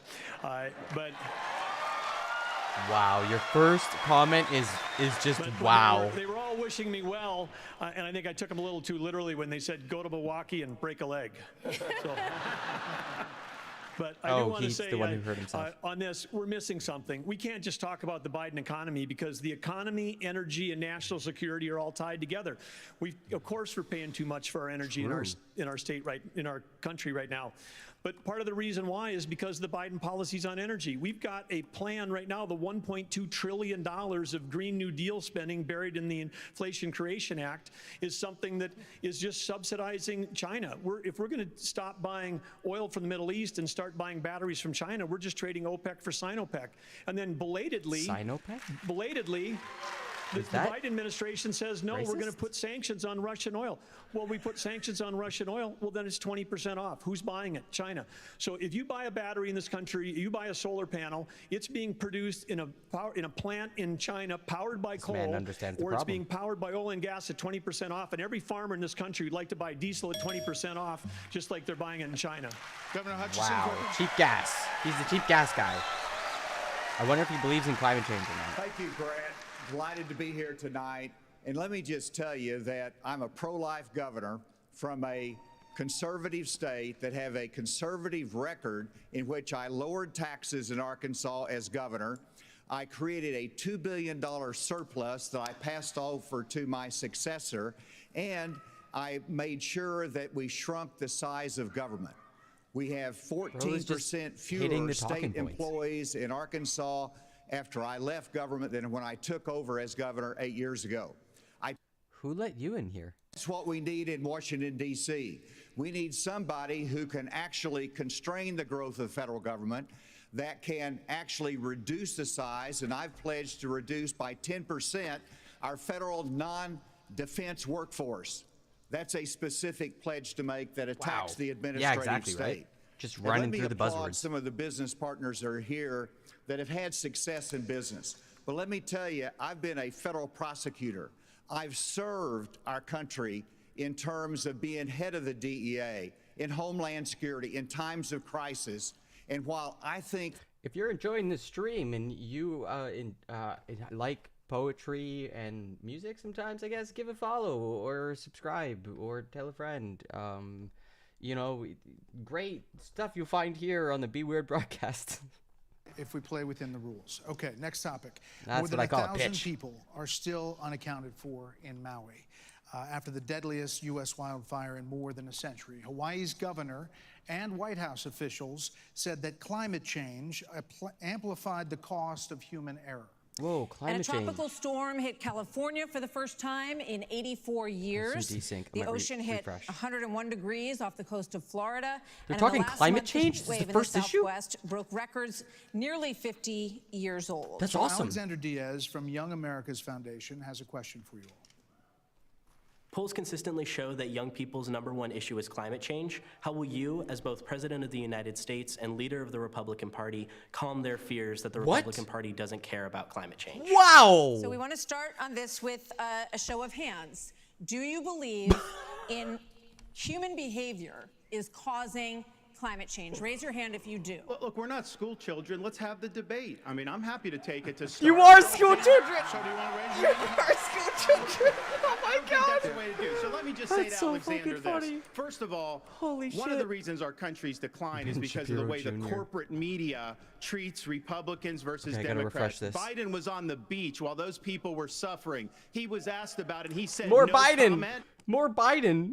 Why are we talking about Biden again? We want to know what your policies are on climate change. I can't believe that's the first question. Okay, please go. Play. Play. I think I broke the stream, everybody. I broke it good. I couldn't deal with the audio desync. It was driving me nuts. I keep clicking, but it's not going. Oh no. Oh no, chat. Why won't it go? Is it working for you? I have to double click. Was Barack Obama, and I'm afraid we're dealing with the same sorry. type of amateur standing in stage. Okay, no more audio desync. Give me a hug just like you did to Obama. The same type of amateur. And you'll help elect me just like you did to Obama, too. Give me that The bear same hug, brother. type of amateur. Hold on. Give me that bear hug. Hey, Governor Haley, would you like to respond? Are you So bought and Brett, paid what for? I would like to say you is the bought and fact paid that I for? think this is exactly why Margaret Thatcher said, if you want something said, ask a man. If you want something done, ask a woman. What happened to climate change? What are we talking about? We do care about clean air, clean water. We There we want to go. see that taken care of, but there's a right way to do it. And the right way to do it is, first of all, yes, is climate change real? Yes, it is. But if you want to go and really change the environment, Yeah, then the we Iron need Lady. to start telling China and India that they have to lower their emissions. She's modeling herself That's after what Thatcher. our problem is. And these green subsidies that Biden has put Only in, woman on the stage. all he's done is help China, because he doesn't understand all these electric vehicles that he's done, what that does. Half of the batteries for electric vehicles are made in China. And so that's not helping the environment. You're putting money in China's pocket, and Biden did that. So first of all, I think we need to acknowledge the truth, which is these subsidies are not working. We also need to take on the international world and say, okay, India and China, you've got to stop polluting, and that's when we'll start to deal with Senator Scott, are you bought and paid for? Absolutely. What a question. Are you bought and paid for? I'm sorry? Are you bought and paid Absolutely not. I mean, here's what the American people deserve is a debate about the issues that affect their lives. Going back and forth, being childish is not helpful to the American people to decide on the next leader of our country. Number one. Wait a second. Bro. And number two, as a kid who grew up in a single-parent household mired in poverty, I wondered, was the American dream real for kids who were devastated by poverty, devastated by the challenges of life? I came to the conclusion that America can do for anyone what she's done for me if we focus on restoring hope, creating opportunities, and protecting America. If we want the environment to be better, and we all do, the best thing to do is to bring our jobs home from China. If we create 10 million new jobs in my Made in America plan, we will have a better economy and a better environment. Let me tell you why I say that, Brett. America, Do it quickly. America has cut. I'm a Southern boy, I talk slow. So America, Yeah, get off the stage. America has cut our carbon footprint in half in the last 25 years. The places where they are continuing to increase, Africa, 950 million people. Carbon footprint was an idea manufactured by corporations to make you feel like as an individual it's your responsibility to deal with climate change and not the companies that are producing all of this extra topics to get to. Yeah, we do. We thank you all. Thank you, Senator Scott. So coming up next, the candidates will weigh in on what could be a defining issue in the 2024 campaign. The first Republican debate continues moments away. Okay, so that was a good first start. Whoa, people are standing. There wasn't really much. We've got to be a lot smarter in how we talk about women and how we show them that we care. We're going to stand up for the unborn in Washington, D.C. And if you cannot do that, you should not be the nominee for the Republican Party. This is a defining moment. It's Lindsay, eat my words, Graham.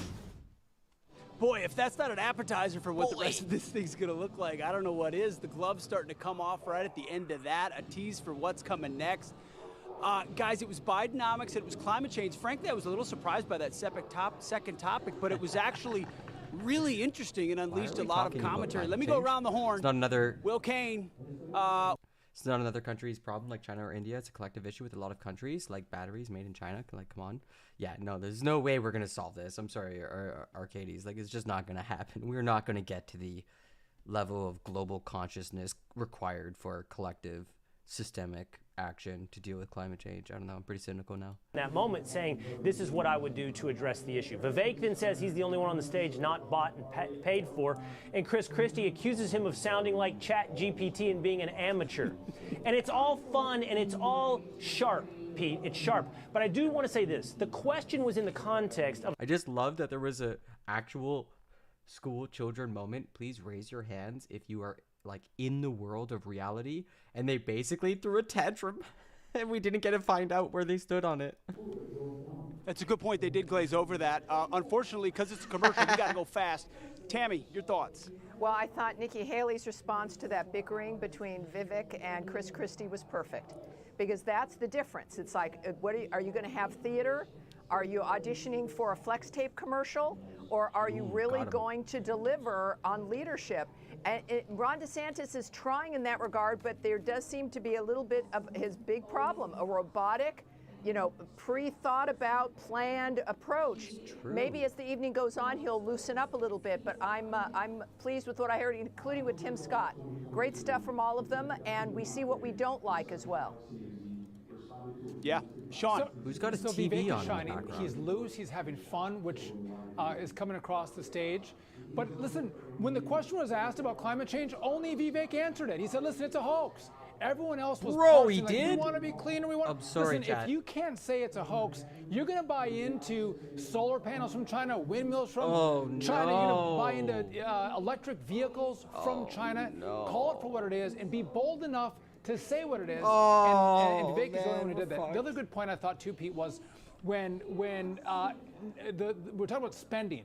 And everyone is on the stage. Almost everyone on the stage is part of the spending problem. Tim Scott, Ron DeSantis, Mike Pence, they were called out for spending. I don't know. I don't know what's going on. going The only one that really could talk about it was Asa Hutchinson and Vivek Ramaswamy, who Vivek doesn't have a record, and Asa actually cut spending. Those are the only two. Yeah, yes, you're right. I don't think Tim Scott's quite caught his footing yet. You're right. It felt like a very DC answer on the spending and votes. I voted against it. And that's where sometimes sometimes the insiders have a disadvantage against the outsiders. And if you got a guy like Vivek who's willing, I mean, he called everybody on the stage super PAC puppets versus patriots. Yeah. I mean, he's bringing it tonight. Real quick, feels like outsiders versus insiders, young versus experienced. I mean, Pence went at Vivek for his age. Yep. Some of the things we thought might come out. 30 seconds, and we got to go. I love that the climate change denier really was quickly, like Pete, which is that Mike Pence is coming off as defensive in my estimation. He's coming off not as aggressive, but as a bit angry. Defensive? The last time he was on a political ticket, he almost got hanged for it. You wonder what they're chatting about and thinking about right now. We got about 15 seconds. We don't know what the second topic will be because we're not in Brett and Martha's head. But we're back to him right now. We'll see you guys in the next commercial break. Oh, you did make a good point. Okay. Oh boy, what a panel. Okay, so I'm sorry we missed that in the shuffle. Abortion has been a losing issue for Republicans since the Dobbs decision. In 6 state referendums, all have upheld abortion rights in this country. Second issues. And even in red states, there are more swing state referendums that are coming up as we head into the elections as well on this. So, Governor Haley, what do you say to your party Is it a trick question? and to your state, which today confirmed a 6-week abortion law as well, especially the impact on women suburban voters across this country?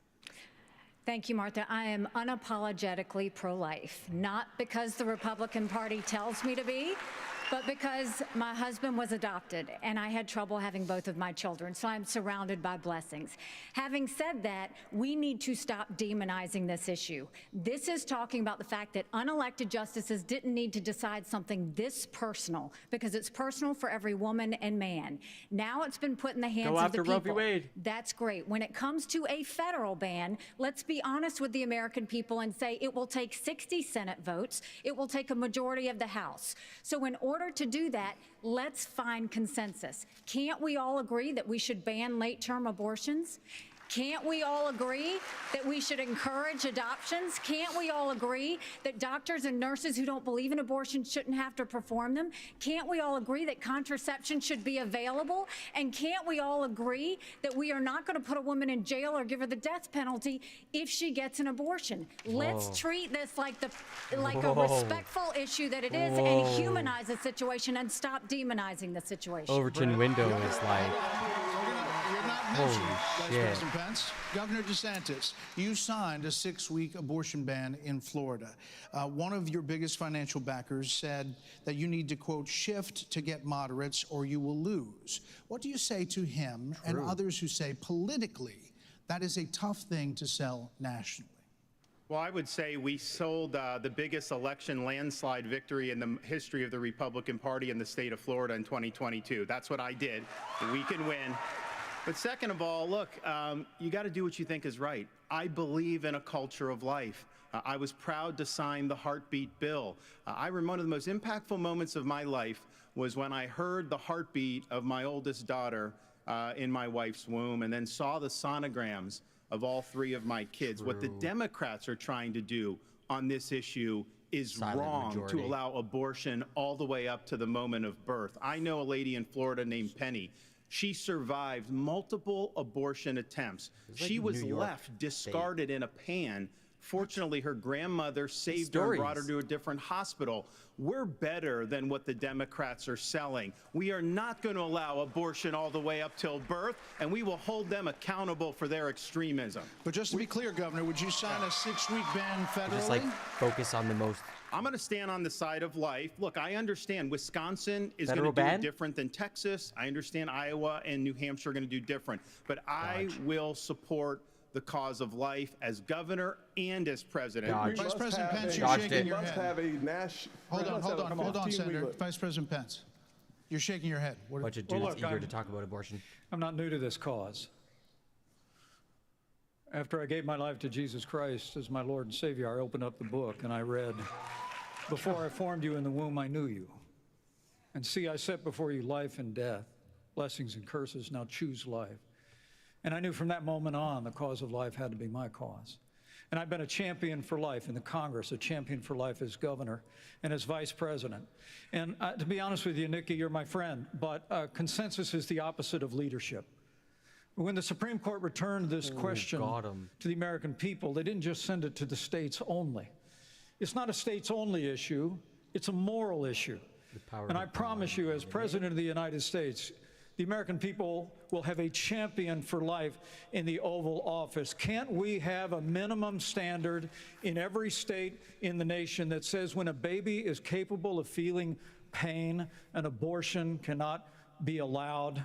A 15-week ban is an idea whose time has come. It's supported by 70% of the American people, but it's going to take unapologetic leadership that stands on principle and expresses compassion for women in crisis. Hold on. He's like, why are you attacking I'll do that as President of the United States. On the same my name, so I Governor want to respond to that. 30 seconds. So first of all, I will say it is in the hands of the people, and that's where it should be. But when you're talking about a federal ban, be honest with the American people. I am we being haven't honest. had 45 pro-life senators in over 100 years. So no Republican president can ban abortions any more than a Democrat president could ban all those state laws. Don't make women feel like they have to decide on this issue when you know we don't have 60 Senate votes in the House. 70% of the American people support legislation But to ban 70% of abortion the after a Senate baby is does capable not. of experiencing Okay, pain. It's just going to take Hold leadership. on. No, we know he's not the most 70% dangerous. of the Senate does not. You have to be honest with. He almost got hanged. Let's get Governor Bergman for one minute here. But the Supreme Court the most did dangerous? overturn Roe v. Wade, and Do have a the good result argument, of that decision was that it went back to the states. So that's where it is right now. So as I understand it, you This guy are not does in not belong favor there. of a federal ban.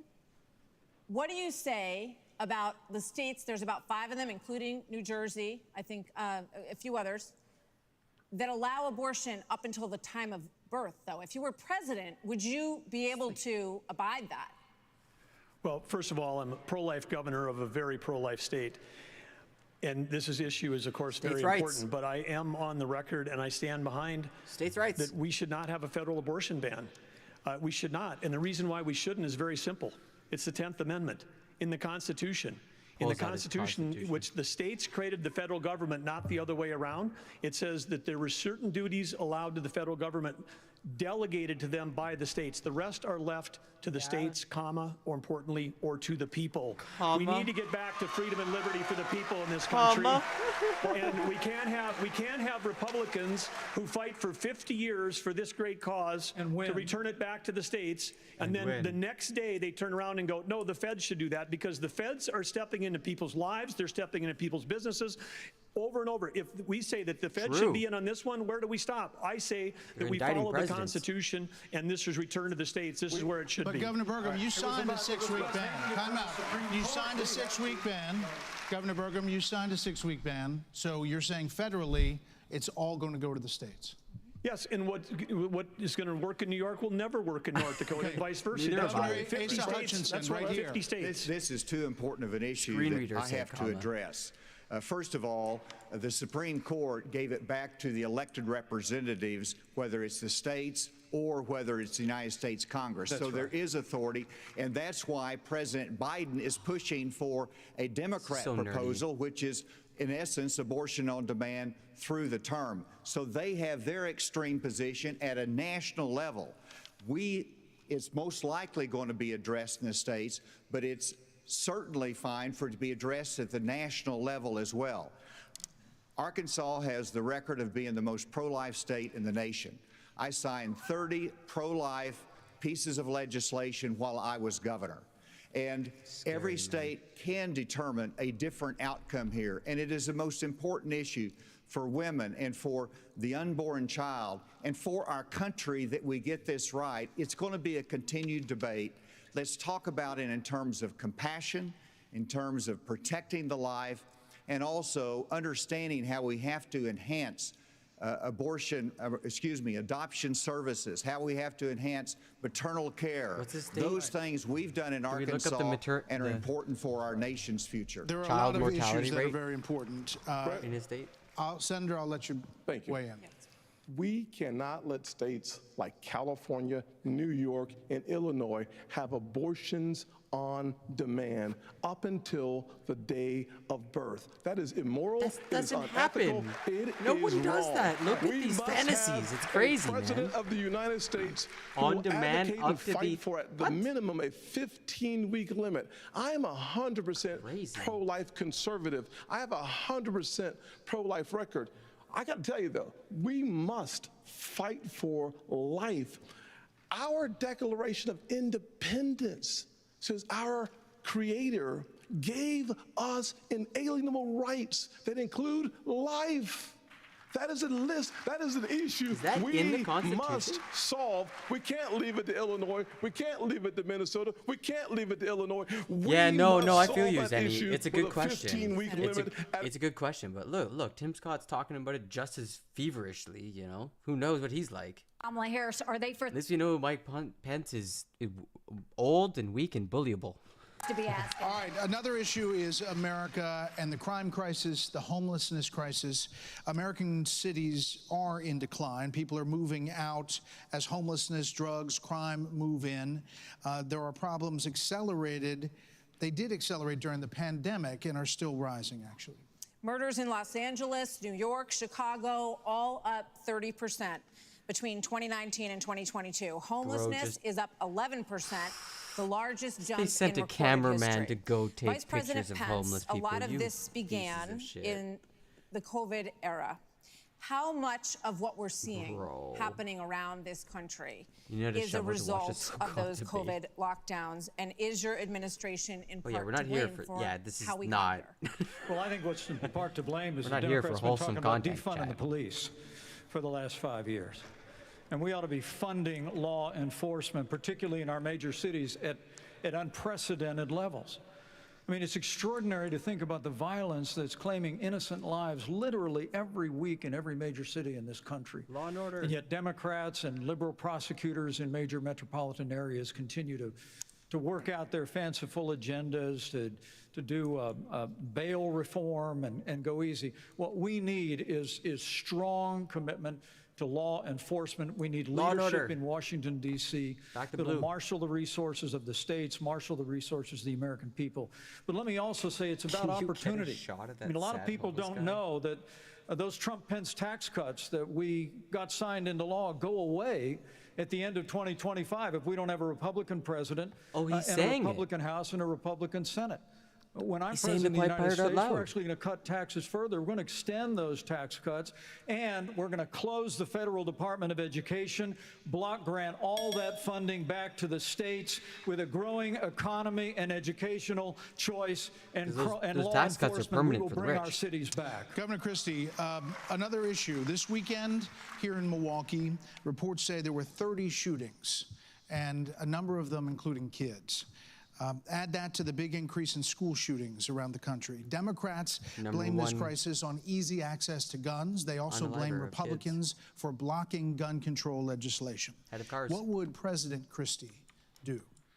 You know, I'm proud of the fact, Brett, that I'm the only person along with Governor Hutchinson up on this stage who's actually running United States Attorney's Office. I ran the 5th largest office in America in a state where there is significant urban crime. And the problem is not going to be solved by more money. The problem is that these prosecutors in these localities in the states are refusing to do their job and to arrest violent criminals. So what a President Christie would do is appoint an attorney general who would instruct each of the 93 U.S. attorneys that they are to take over the prosecution of violent crime in every one of those cities that are failing to do so. We have plenty of room in the federal prisons to lock up these violent criminals and clean up what's going on all across this country in these individual cities. Secondly, what we need to make sure that each and every one of these criminals understand is that the laws apply to everybody. And when Hunter Biden fills out a fake application, a false application for a gun permit, and then is facing a 10-year mandatory minimum, which was mandated by legislation sponsored by his father. And then you have a Justice Department that walks away from those charges. We're telling people that the law doesn't apply to everybody. In a Christie administration, he would go to jail for 10 years. What about a President Ramaswamy? What does a President Ramaswamy do about guns? So the reality is we have a crime wave in this country and we know how to fix it. The question is, do we actually have the spine to do it? More cops in the streets who are on the streets able to do their jobs without looking over their shoulder for getting sued. And we also have a mental health epidemic in this country. Just over the same period that we have closed mental health institutions, we have seen a spike in violent crime. Do we have the spine to bring them back? I think we should. As president, I will.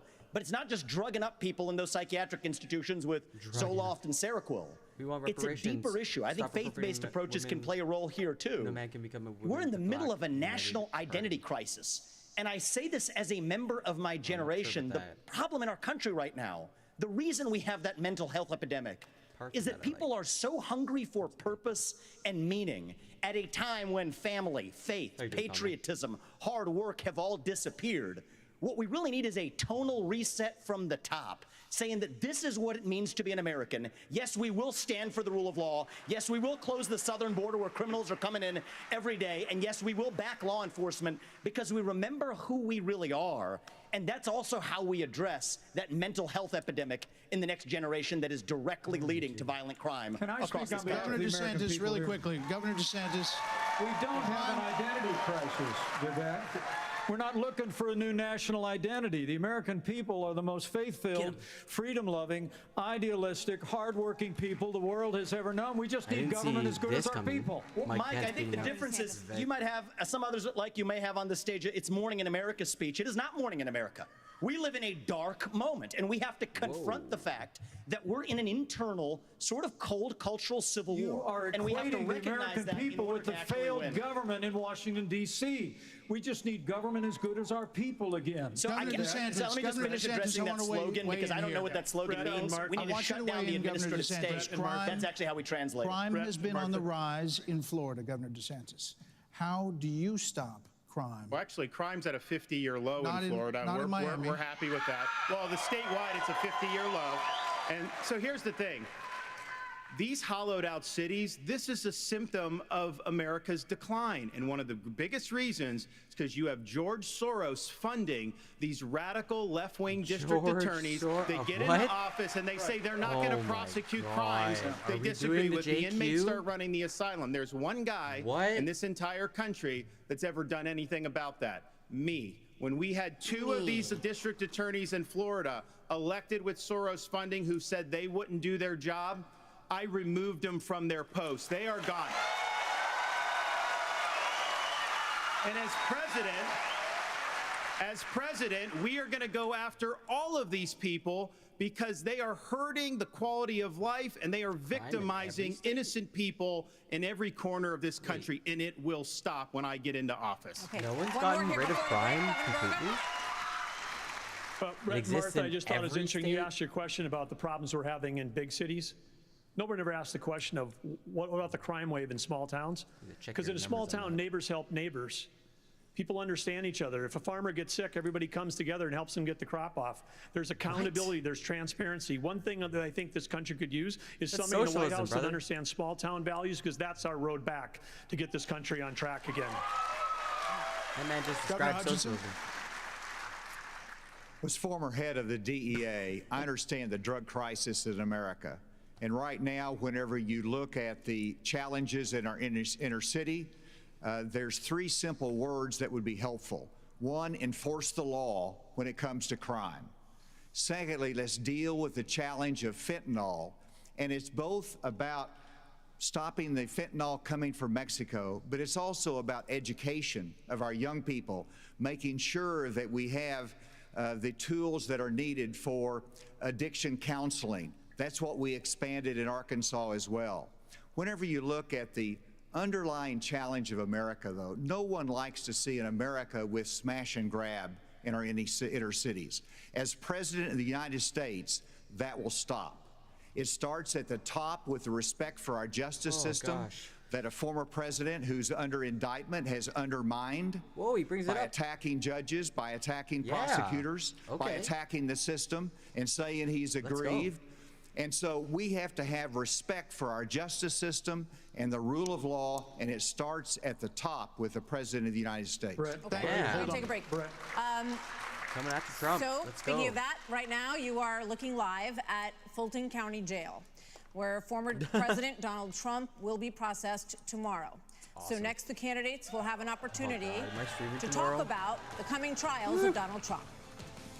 Oh man, might want to stream tomorrow too. Maybe after work. I gotta meet with this cool person. This guy does breakdancing. I'm doing a show, and I'm gonna be doing some slam poetry while he breakdances. I think this is gonna be pretty rad. I'm excited for it. So we gotta figure out what we're doing though. It's coming up soon. In Fulton County is coming up next, so that'll be a big moment that everyone's been waiting for. But real quick, guys, looking back, topic 3, abortion, topic 4, crime, drugs, homelessness. My take is, on abortion, it almost came down to practical versus principle. You had the governors in Haley and DeSantis taking one approach, and the D.C. approach of Pence and Scott saying, no, we want a national ban. Kind of an interesting difference there. And then back to that exchange, it seems that Pence and Vivek have a bit of a thing tonight. That line, I don't know what that slogan means. Pronunciation of Vivek Certainly, keeps changing. Pence feels like I'm the experienced guy. You need on-the-job training.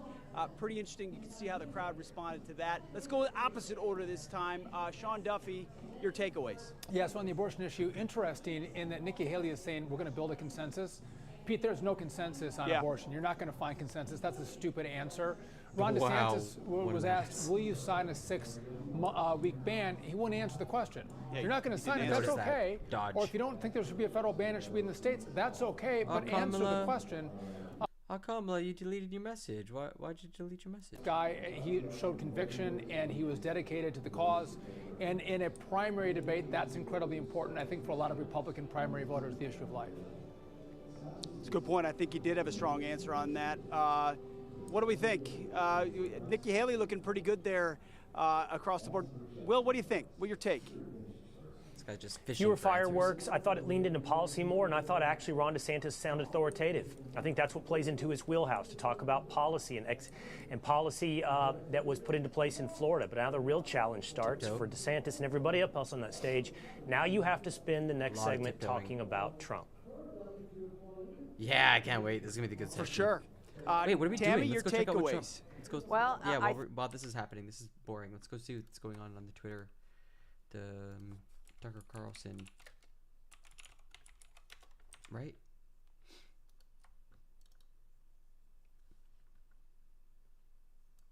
Yeah, it's happening. I'm going to start watching this. I'm going to put this on a bit. Get rid of all this. Where Americans are united, and there's many issues in that regard. That's going to be super annoying. We are united. Not in Milwaukee.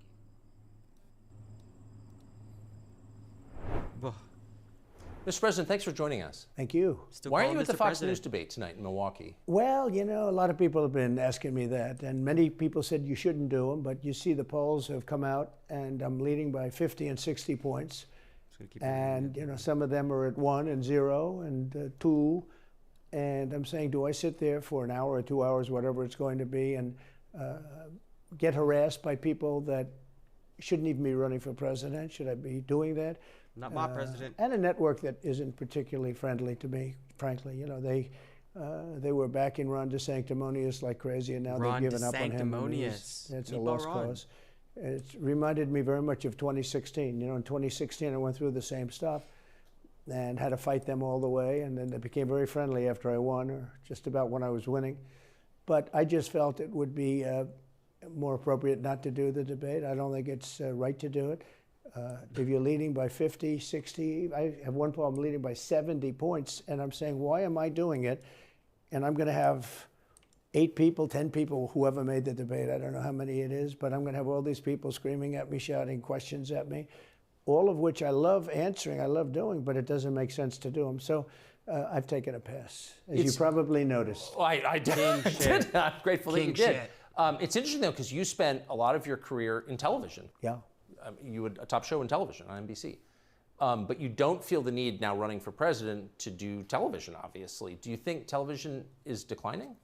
Well, according to a poll that I guess we just saw, it just came out where it's down like 30, 35%, but I think they were referring to cable. I think cable's down because it's lost credibility. MSNBC, or as they say, MSDNC, is so bad. It's so wrong what they write and what they do and what they say. It's fake news, as I said. I think I came up with that term. I hope I did, because it's a good one. It's not tough enough anymore. It's corrupt news. Really what you do is call corrupt news, shit. but Okay, somehow that doesn't. I think we're back.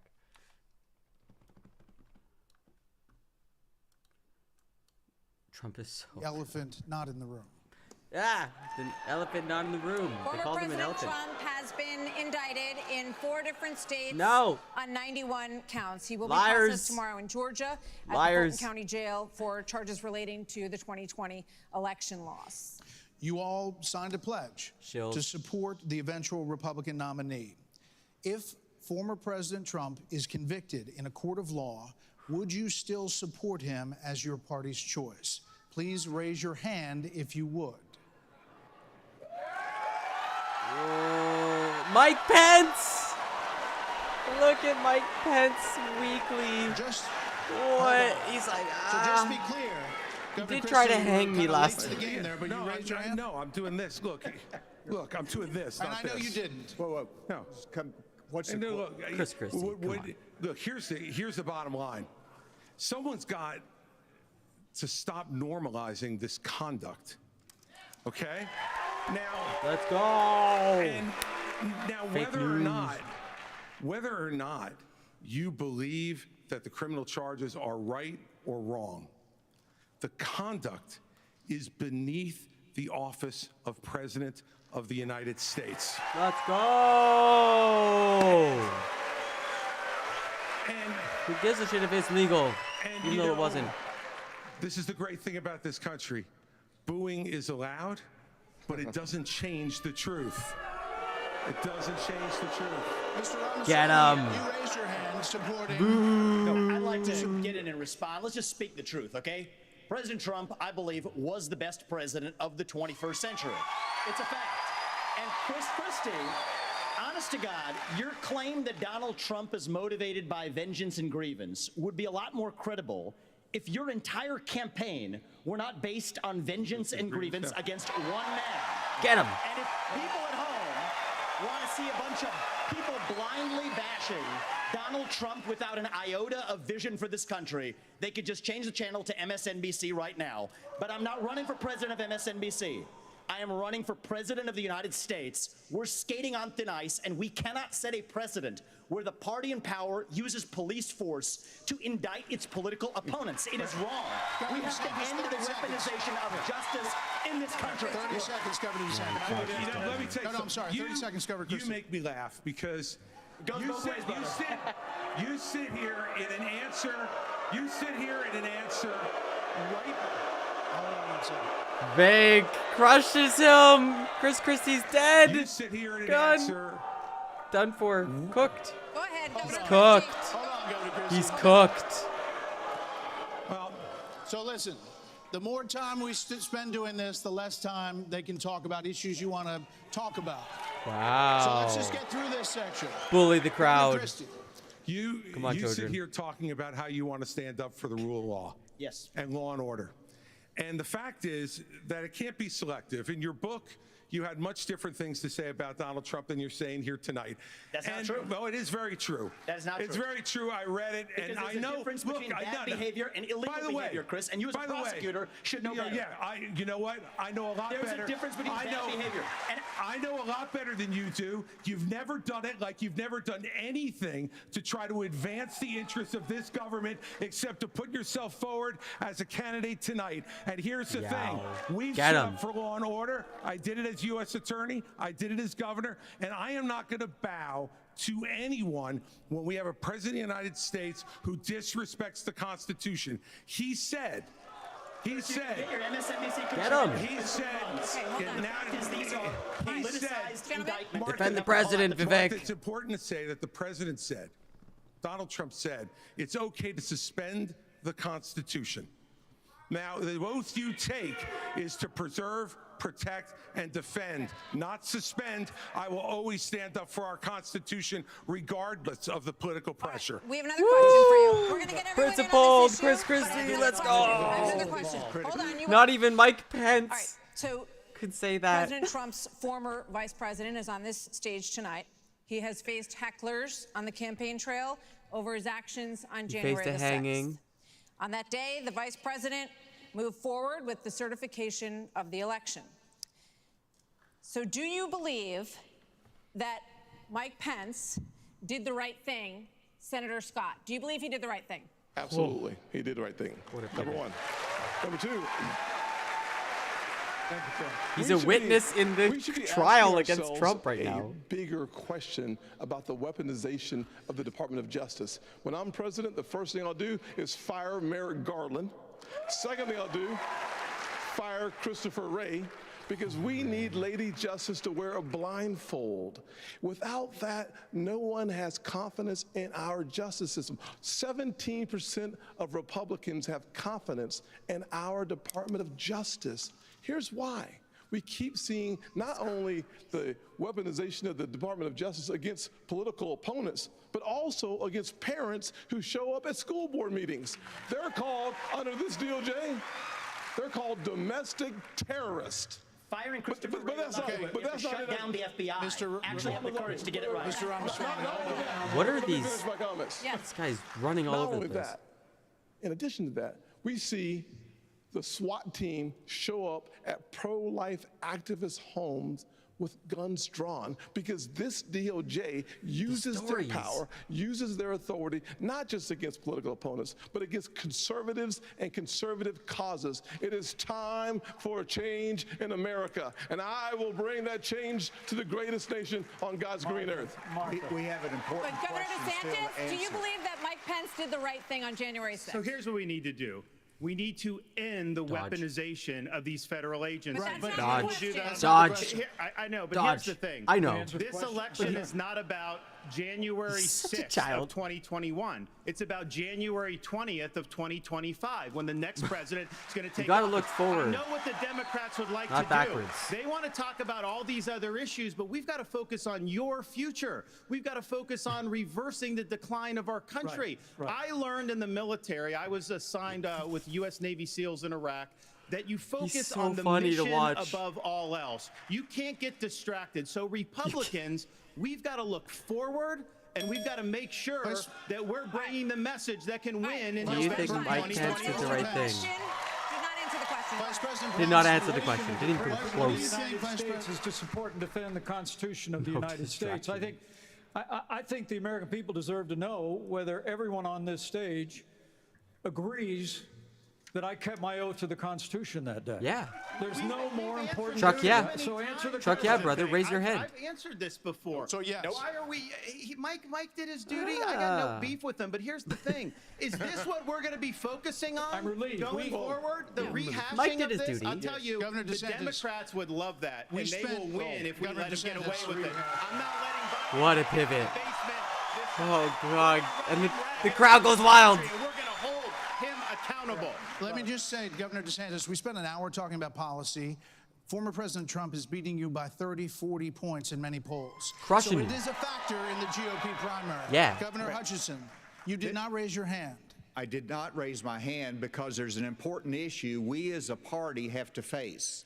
And over a year ago, I said that Donald Trump was morally disqualified from being president again as a result of what happened on January 6th. More people are understanding the importance of that, including conservative legal scholars who says he may be disqualified under the 14th Amendment from being president again as a result of the insurrection. Constitution. This is something Insurrection. that could disqualify him Yeah. under our rules. Oh, let's under go. the Constitution. And so, obviously, I'm not going to support somebody who's been convicted of a serious felony or who is disqualified under our Constitution. And Law and that's order. consistent with RNC rules, and I hope everybody would agree with me. We're going to move on. No, we're going to. Martha, can I answer the question? Can I get in on that? Okay, I'd like to answer. You I want to get in on it. Hang in. Give me a minute. All right, I'd like to answer the Like, question you actually. asked and not give a pre-canned speech. I can't believe you didn't pull up the Mike Constitution. Pence stood for the Constitution. And he deserves not grudging I love the credit. Constitution. He deserves our thanks as Americans Let's for go. putting his oath of office and the Constitution of the United States before personal, political, and unfair pressure. And Man, the the Republicans are argument that finally we having need this to conversation. have in this party It's before crazy. we can move on to the issues that Ron talked about is we have to dispense with the person who said that we need to suspend the Constitution to put forward his political career. Mike Pence said no, and he deserves credit for it. Okay. Let's go. Governor Haley, we have That's to my move vice on. president. Do you agree? Do you agree that Vice President Pence did the right thing that day or not? I do think that Vice President Pence did the right thing, and I do think Insiders that we need to give revealing him credit themselves. for that. But what I will also tell you is, Deep state. Look, I mean, Deep state When confirmed. it comes to whether President Trump should serve or not, I trust the American people. Let them vote. Let them decide. But what they will tell you is that it is time for a new generational conservative leader. We have to look at the fact that 3/4 of Americans don't want a rematch between Trump and Biden. And we have to face the fact that Trump is the most disliked politician in America. True. We can't win a general election that way. Governor Bergen? People are cheering that. That's weird, man. It's Governor Bergen. He's the front runner. Happy to answer the question. Mike Pence did the right thing on January 6th. But I would say you started off the top of this hour saying we're going to talk about China, Ukraine, education. We are. China is the #1 threat to our country, and every minute that these 8 candidates spend talking about the past instead about the future is time that is just you know who loves it? Biden loves it, but China loves it. Bro, almost overthrew the government. We're going to spend a few questions on it, let people say Might what they be want worth to say, chatting and about. now, indeed, we are moving on to the subject The of U.S. has committed nearly 77. Can I speak on this issue? You did, you answered You on did. that. You did, say Mike something. Pence. Yeah, You yeah. said We thought something. you were done, but you No, I please. wasn't done.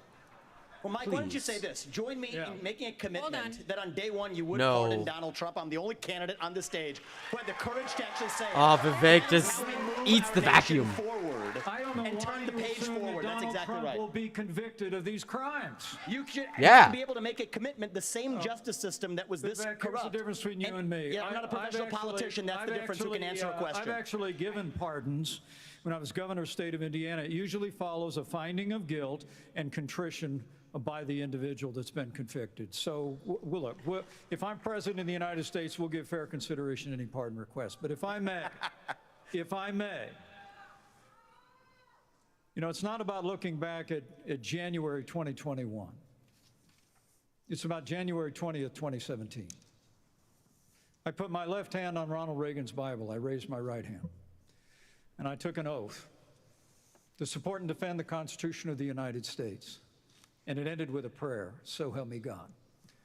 It was a promise that I made to the American people, but I also made it to my Heavenly Father. Every day for 4 years, I sought to keep that oath. And everyone on this stage needs to make it clear whether or not they'll do the same if they earn this job and the confidence of the American people.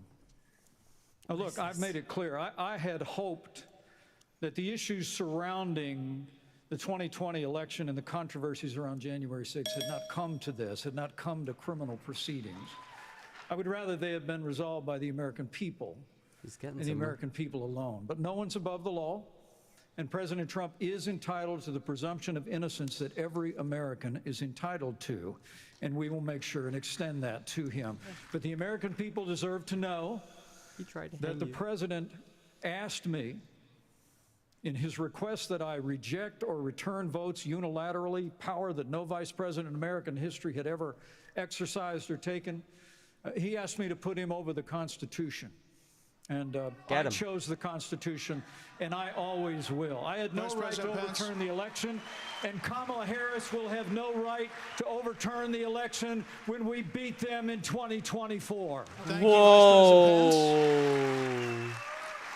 He's Now, a we are witness moving on to in other a issues. criminal case. The U.S. has committed nearly $77 billion in aid to the Ukraine war. The administration is now asking Congress for $24 billion more. Regardless of that, the specifics of that plan, is there anyone on stage who would not support the increase of more funding to Ukraine?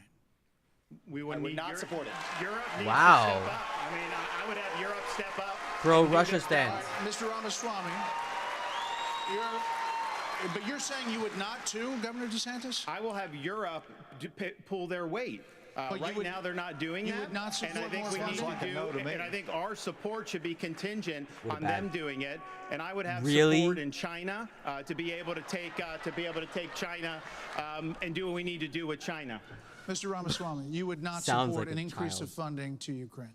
I would not. And I think that this is disastrous, that we are Why? protecting against an invasion across somebody else's border when we should use those same military resources to prevent across the invasion of our own southern border here in the United States of America. Oh, that's going to hit good with the China's base. hands. The Russia-China alliance is the single greatest threat we face. And I find it offensive that we have professional politicians on the stage that will make a pilgrimage to Kyiv, to their Pope, Zelensky, without doing the same thing for people in Maui or the south side of Chicago or Kensington. This guy's a I think goof. that we have to put the interests of Americans first. Secure our own border instead of somebody else's. He was referring. And Bro, the reality you is, agree this Russia's is your also biggest how enemy? we project strength by making America strong at home. How is You that heard the strange? names. Governor Christie first. All right. Yeah. Weak. I did go to Ukraine, and I went to Ukraine because I wanted to see for myself what Vladimir Putin's army was doing to the free Ukrainian people. And let me tell you, I want you all to look around this arena tonight and imagine that every one of these seats was filled. And if every one of them was filled, there would still be 2,500 more children outside to make over 20,000 who have been abducted, stolen, ripped from their mothers and fathers, and brought back to Russia to be programmed to fight their own families. They have gouged out people's eyes, cut off their ears, and shot people in the back of the head, men, and then gone into those homes and raped the daughters and the wives who were left as widows and orphans. This is the Vladimir Putin. This is the Vladimir Putin who Donald Trump called brilliant and a genius. If we don't stand up against this type of autocratic killing in the world, we will be next. Strong language. Hang on. Hit the You were brakes. I have a mentioned. question You were for mentioned. Governor Haley. We'll come back. Vice President Pence was mentioned. You get 30 seconds. Yeah, well, let me be clear. Anybody that thinks that we can't solve the problems here in the United States and be the leader of the free world has a pretty small view of the greatest nation on earth. That is incorrect. We can do both, Vivek. Operation. We've done both. Okay, We've guys, been the leader of what's the free going on world and the with arsenal of the democracy really for hardcore years. stuff The Reagan here? Doctrine years ago made it clear. We said, if you're willing to fight the communists on your soil, we'll give you the means to fight them there so our troops don't have to fight them. Vivek, if we do the giveaway that you want to give to Putin to give him his land, it's not going to be too long before he rolls across a NATO border, and try not to frankly, get this our whole men stream and women censored, of our Paula? armed forces are going to have to go and fight him. I want to let the Ukrainians fight and drive Putin and the Russians back out into Russia. I want to just so our briefly troops address aren't gonna have Pence. to make that Vice fight. President Pence. I have a newsflash. The USSR does not exist anymore. It fell back in 1990. Did I say The real USSR? threat. You talked about the communists, and the real communists that we have to address Do you right not now have any is the idea what Vladimir Putin's aims you are? already spoke. Now I actually have something to say. Vladimir Putin has been saying he wants to reestablish the old Soviet sphere You've made of your point, influence. Vice President. Vice Now, if President you think, Pence. I'm sorry if I insulted him by calling him a communist. He is a dictator and a murderer, and the United States of Get him. America needs to stand Vivek, you look against weak. authoritarianism. Mr. Ramaswamy, 30 seconds. Why are there The real threat we face today is communist China. And we are driving Russia You're further right. into China's arms. The Russia-China true, military Paula. alliance is the single greatest threat we face. Nobody in either political party is talking about it. everybody And to actually, Vice I am the President. only I non-neocon on this stage. Facts do you Keep us have? out of war. Mr. Vice President, we can't hear. Mr. Vice Is President. to give Russia Mr. Vice everything President. they've got. Mr. Vice President. Give them a Maybe it's 'cause they promise just that didn't save Ukraine the will never recordings. be in NATO, and then somehow Mr. Vice President. China will not think about taking Taiwan. We achieve peace through strength. Strength! Mr. Vice President. America needs Let's to go, stand Mo. for There you freedom. go. That's a crowd pleaser. Here we Let's go. go, Mike I think Pence. we need to establish some ground rules When here, we folks. hear this bell, Oh, they're losing. that means your time's done. We're done. Ooh, So, good Mr. Vice teamwork. President, we appreciate your aggressiveness here. 30 Synchronized. seconds is 30 seconds. Mr. Ramaswamy, you were mentioned. You get 30 seconds. So the reality is that today, Ukraine is not a priority for the United States of America. And I think that the same people who took us into the Iraq War, the same people who took us into the Vietnam War, you cannot start another no-win war. And I do not want to get to the point where we're sending our military resources abroad when we could be better using them here at home to protect our own borders, protect the Two down. homeland. All right. That will be my top priority in foreign I think policy. we gave you Protect more than this the 30 homeland. seconds in the revive. So I do Isolationism. want to get to some other people because You're weakening your everybody, biggest we geopolitical respect enemy everybody's through time here. Ukraine. So, Governor Haley, you did not raise your hand, meaning that you would support more funding for the Ukraine war. You have said of Governor DeSantis that you didn't appreciate it when he initially called it a territorial dispute. Why? First of all, the American president needs to have moral clarity. They need to know the difference between right and wrong. They need to know the difference between good and evil. Right. When you look at the situation with Russia and Ukraine, here you have a pro-American country that was invaded by a thug. So when you want to talk about what has been given to Ukraine, less than 3.5% of our defense budget has been given to Ukraine. If you look at the percentages per GDP, 11 of the European countries have given more than the U.S. But what's really important is go back to when China and Russia held hands, shook hands before the Olympics, and named themselves unlimited partners. A win for Russia is a win for China. We have to know that. Ukraine is the first line of defense for us. And the problem that Vivek doesn't understand is he wants to hand Ukraine to Russia. He wants to let China eat Taiwan. He wants to go and stop funding Israel. You don't do that to friends. What you do instead is you have the backs of your friends. Ukraine is the front line of defense. Putin has said once Russia takes Ukraine, Poland and the Baltics are next. That's a world war. We're trying to prevent war. Look at what Putin did today. He killed Prigozhin. When I was at the UN, the Russian ambassador suddenly died. Right. This guy is a murderer, and you are choosing a murderer over a Oh, they're getting. Oh, yeah, draw blood. Knives are out. First of all, Mr. Ramaswamy, you have 30 seconds. Mr. DeSantis, Nikki, I wish you well in your future career on the boards of Lockheed and Raytheon. You know, I'm not on the boards of Lockheed and Raytheon. And you know, Boeing came off of it, but you've been pushing this lie. You've been pushing this lie all week, Nikki. You want to go and defund Israel? You want to okay, let me address that. I'm glad you defund Israel. I'm going to address each of those. Dangerous. Dangerous words.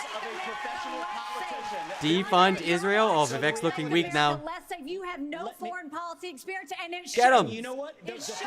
Oh, Nikki! Oh, what a body blow! So our relationship. Oh no! Crowd goes wild. No one cares. It's not a client relationship. It is a friendship. He's looking you know young. What friends do? Friends help each other stand on their own 2 feet. So I will lead Abraham Accords 2.0. I will partner with Israel to make sure Iran never is nuclear armed. But you know what I love about Israel? And I've been there probably in the last 10 years more than most people on this stage. You know what I love about them? I love their border policies. I love their tough on crime policies. I love that they have a national identity and an iron dome to protect their homeland. And so, yes, I want to learn from the friends that we're supporting. And what puzzles me is, I want to learn from those and apply those to protect our homeland, Nikki. Israel that is the needs answer. America needs Israel. Okay, Governor DeSantis, you were mentioned in the territorial dispute. Talking about Ukraine. Not only. No, it's not a territorial dispute either. As President of the United States, your first obligation is to defend our country and its people. And that means he's like a you're toddler. sending all this money, but you're not doing what we need to do to secure our own border. We have tens of thousands of people who are being killed because we're not handling both. He's so whiny. I am going to declare it a national emergency. I'm not going to send troops to Ukraine, but I am going to send them to our southern border. When these drug pushers are bringing fentanyl across the border, that's going to be the last thing they do. I know, we're going right? to use force, and we're going to leave them stone cold dead. We're actually going to move on to China. He's doing the mouth gritty thing again, too. Gritting his teeth. China has the biggest navy in the world, the biggest army in the world. Now they have warships off the coast of Alaska. They are threatening Taiwan. In coming years, China will have 1,500 nuclear warheads, it's believed. The U.S. just arrested 2 sailors accused of spying for China within our military. So the question is, how would you deter China as a president, Burgum? Well, this is the #1 issue we're facing. And of course, we haven't been talking about it, and we act like that letting Russia win in Ukraine is like a gimme as opposed to a gift to China. Russia has become China's gas station. But how would we do it? The Biden administration is a complete fail. China imports 10 million barrels of oil a day, more than any other country in the world. They do not even have all the food they need to feed everybody in that country, so they don't have energy security or food security. But the Biden administration sends Blinken, Yellen over there they're over there talking. They don't even bring up energy because they're too busy trying to kill the U.S. energy here. oil And what we magnate. need to do is not meetings, not press releases, because something that would send a lot more than a press release is actually Harpoon missiles. We need anti-ship missiles on Taiwan. The way that you have a war never start, which is the goal, the way you have peace through strength is that you actually have strength. You actually have deterrence.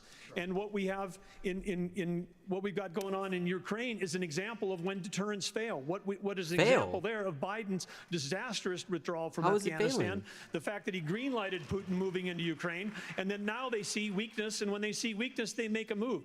And we have to be Russia strong, is getting and we have attacked to be strong in both Moscow. in Ukraine, and we can solve the southern border. Absolutely, we can do that, because guess what? There's only 19,855 authorized people for the Border Patrol, but they're not all staff because the Biden administration doesn't enforce law enforcement. But Biden administration wanted to put 87,000 people in the IRS as opposed to giving the money and the support we need to our own Border Patrol.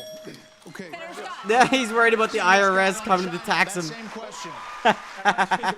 Let's fire the 87,000 IRS agents and hire the rich assholes. the number of Border Patrol agents. I just left Yuma, Arizona about 2 weeks ago.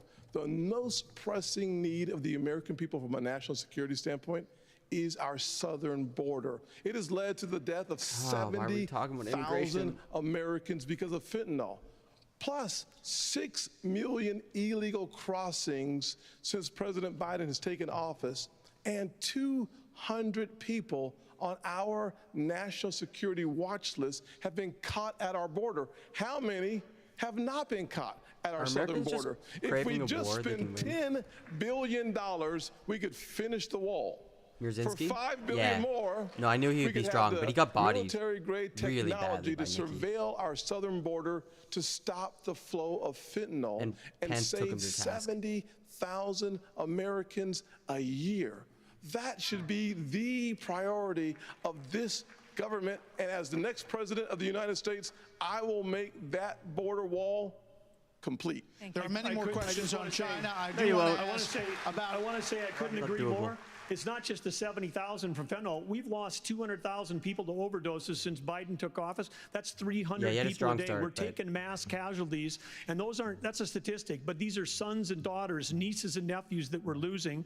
We've got North Dakota troops down there flying night helicopter missions from San Diego to the Gulf Coast, trying to stop these transnational criminal organizations. They've got better funding on their side than we've got on our side. Speaking of which, Governor Hutchinson. Speaking of which, images from earlier this month, Governor Hutchinson. with Mexico. Vice Don't talk President over him, Pence. Rod. Images from earlier this month. Not Jack. We secured the southern Vice border of the President United Pence, it States. really doesn't help. I'm asking a question. Earlier Get this him. month, images showed suspected cartel members crossing into Texas with rifles. Oh, they got a Do picture. you consider this an invasion? Would you authorize lethal force along that border? Whoa, what a question. There would be lethal force used by the Border Patrol, law enforcement as needed to protect the border. Absolutely. When you look at the military has to be used for intelligence gathering purposes. This is not unusual. Whenever I was in the Bush administration, we went down there and met with President Vicente Fox of Mexico and asked his help in going after the cartels. And he looked at me and said, they're a problem to us as well. And so we joined together and we took down the Ariana Felix brothers leading the Tijuana cartel. And that made a difference. Ramon was shot and killed and Ben Amin was captured. Cooperation makes a difference. We cannot be successful going against the cartel unless we It's like name dropping bring actual in cartel Mexico members as a and nobody partner. knows who We they have are. to use economic pressure to accomplish that. President Obrador has not been helpful, and we have to use economic pressure that this administration is not using. The rule of law has to matter on both sides of it. Okay. This is critical. I've done it. We know what needs to be done. The military has to be limited in its use. When after 9/11, we had the global war on terror, and guess what? We protected the border at the same time. You can do both. Okay, let's go to Governor DeSantis. I would hope so. So, as president, would you support sending U.S. Special Forces over the border America's so into crazy. Mexico to take out fentanyl labs to take out drug cartel operations. Would you support that kind of American military Invasion? Yes, and I will Invasion? do it on day Would you one. invade Mexico? Was that the question? What am I hearing right now? What? Tens of thousands of our fellow citizens. You want to talk about a country in decline? You have the cartels controlling a lot of part of your southern border. We have to reestablish the rule of law, and we have to defend our people. The President of the United States has got to use all available powers as Commander-in-Chief to protect our country and to protect the people. So when they're coming across, yes, we're going to use lethal force. Yes, we reserve the right to operate. How many more tens of thousands are we going to let to die? I am sick. I've met angel moms throughout this country. I met a lady in Texas named Tracy, and her son took one Percocet that was laced with fentanyl, immediately died. That is happening all across this country They all have because stories of the like poison this. that they are bringing in. So as president, would I use force? Would I treat them as foreign terrorist organizations? You're darn right I would. You're darn right. Darn tootin'.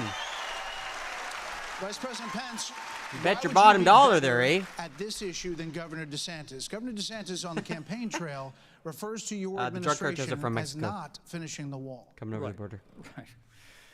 Look, we secured the southern border of the United States of America and reduced illegal immigration and asylum abuse by 90%.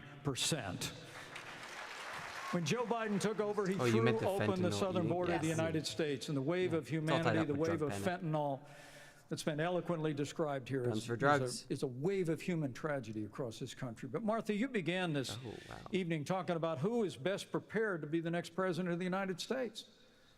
And I have to tell you, with all humility, I was there when we negotiated through the government shutdown and got the funding available to build the wall. I was negotiating on Capitol Hill around the clock. I negotiated the Remain in Mexico policy on behalf of the President of the United States. And AC, You didn't get it done, though. Right.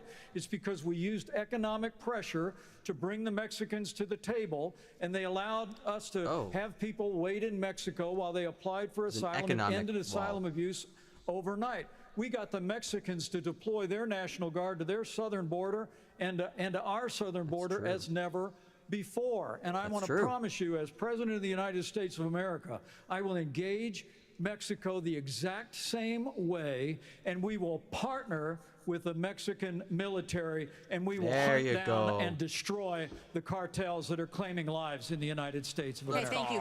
Another issue that is related to this is that almost 7 million migrants have crossed this border, our southern border, during the Biden administration.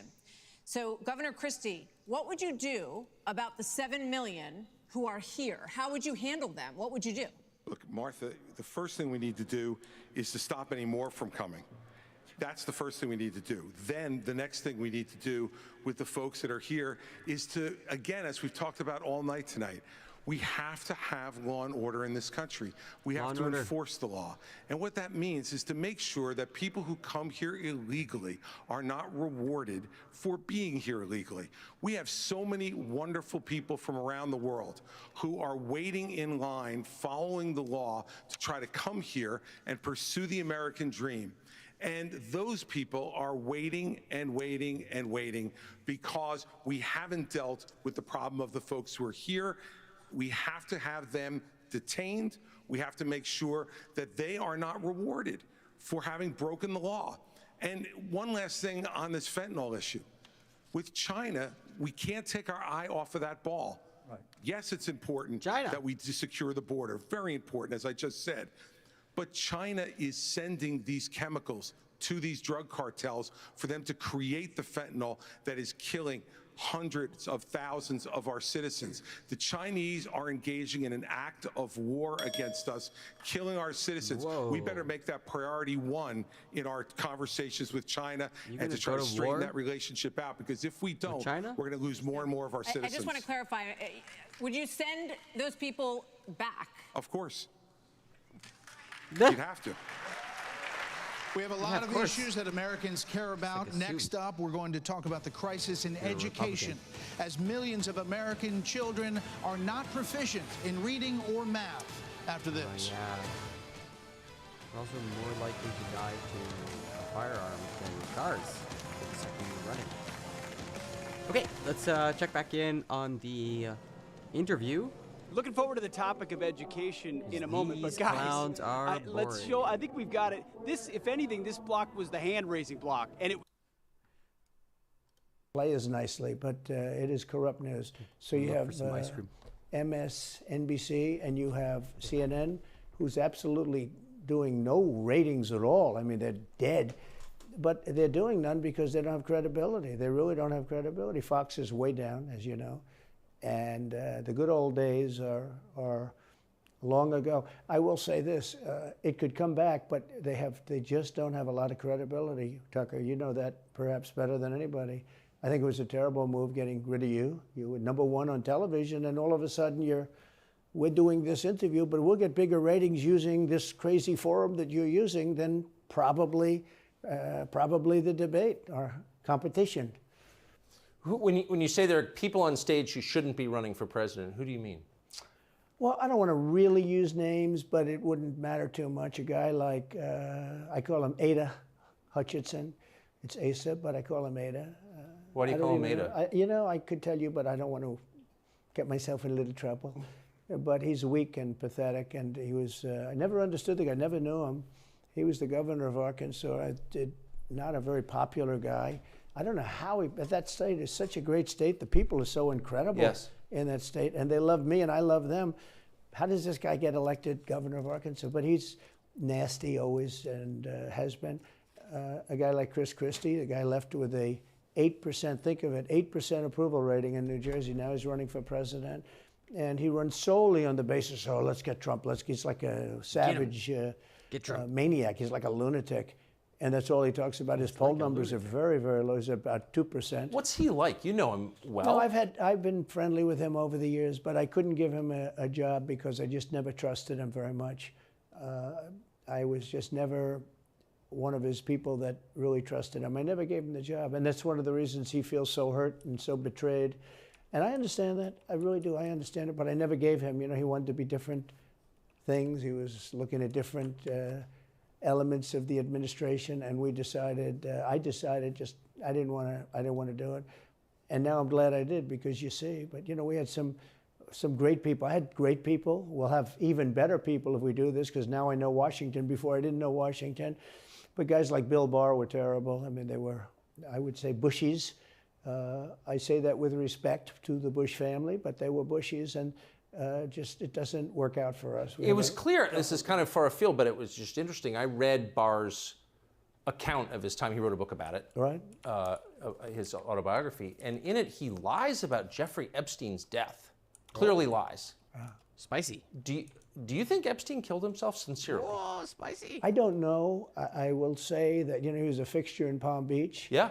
I don't know what Barr said about it either. I have no idea what he said. What did he say? He killed himself, probably? He said he killed himself and that they were going to do this investigation. They never did the investigation. It's never been public. Well, and they hid it. And, like, why are they doing that? And clearly Barr knew. But why would Bill Barr be covering up the death of Jeffrey Epstein? Bill Barr didn't do an investigation on the election fraud either, okay? He said he did, and he pretended he did, but he didn't. McSwain, the U.S. attorney in Pennsylvania, Philadelphia, said Barr just wouldn't let him do it. It was crazy. Barr became so petrified, so frightened of being impeached. They were going to impeach him. I don't know if you remember it. Yeah. It's not a big moment in history. But they said, we're going to impeach. You know, they play a much rougher game than the left, the lunatic. Absenteeism, deep declines for reading and math for 15-year-olds and 13-year-olds. Governor DeSantis, you would eliminate, you said, the Department of Education. But as president, would you still have a responsibility to fix this crisis as we see it? Absolutely. The decline in education is one of the major reasons why our country is in decline. We need education in this country, not indoctrination in this country. And in Florida, we stood up for what was right. First, we had schools open during COVID, and a lot of the problems that we've seen are because these lockdown states lock their kids out of school for a year, year and a half. That was wrong. We stood up. I took a lot of fire for that. I was pilloried by the media, but I stood for our kids. And as president, I'll stand for you and your kids as well. Slaves but we benefited have from to slavery? make sure that what our schools are doing is focusing on solid academics. In Florida, we eliminated critical race theory from our K through 12 schools. We eliminated gender ideology from our K through 12 schools. And we have elevated the importance of American civics and teaching our kids about the Constitution and the Bill of Rights.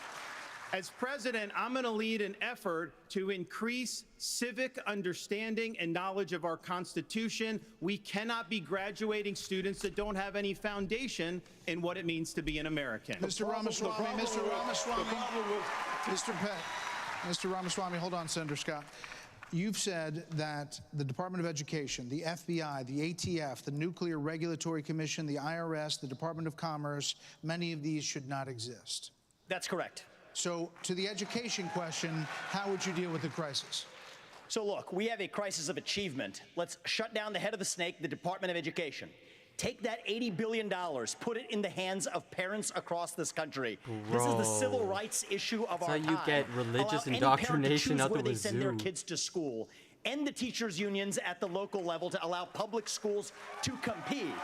And then revive our national identity where every high school senior should have to pass the same civics test that, frankly, every immigrant, including my mother, had to pass in order to become a citizen of this country. And the fact of the matter is, that's messed up, man. There's part of education policy that also rests with the family. I didn't grow up in money. You can't be But born you know, American? The word privilege gets used a lot.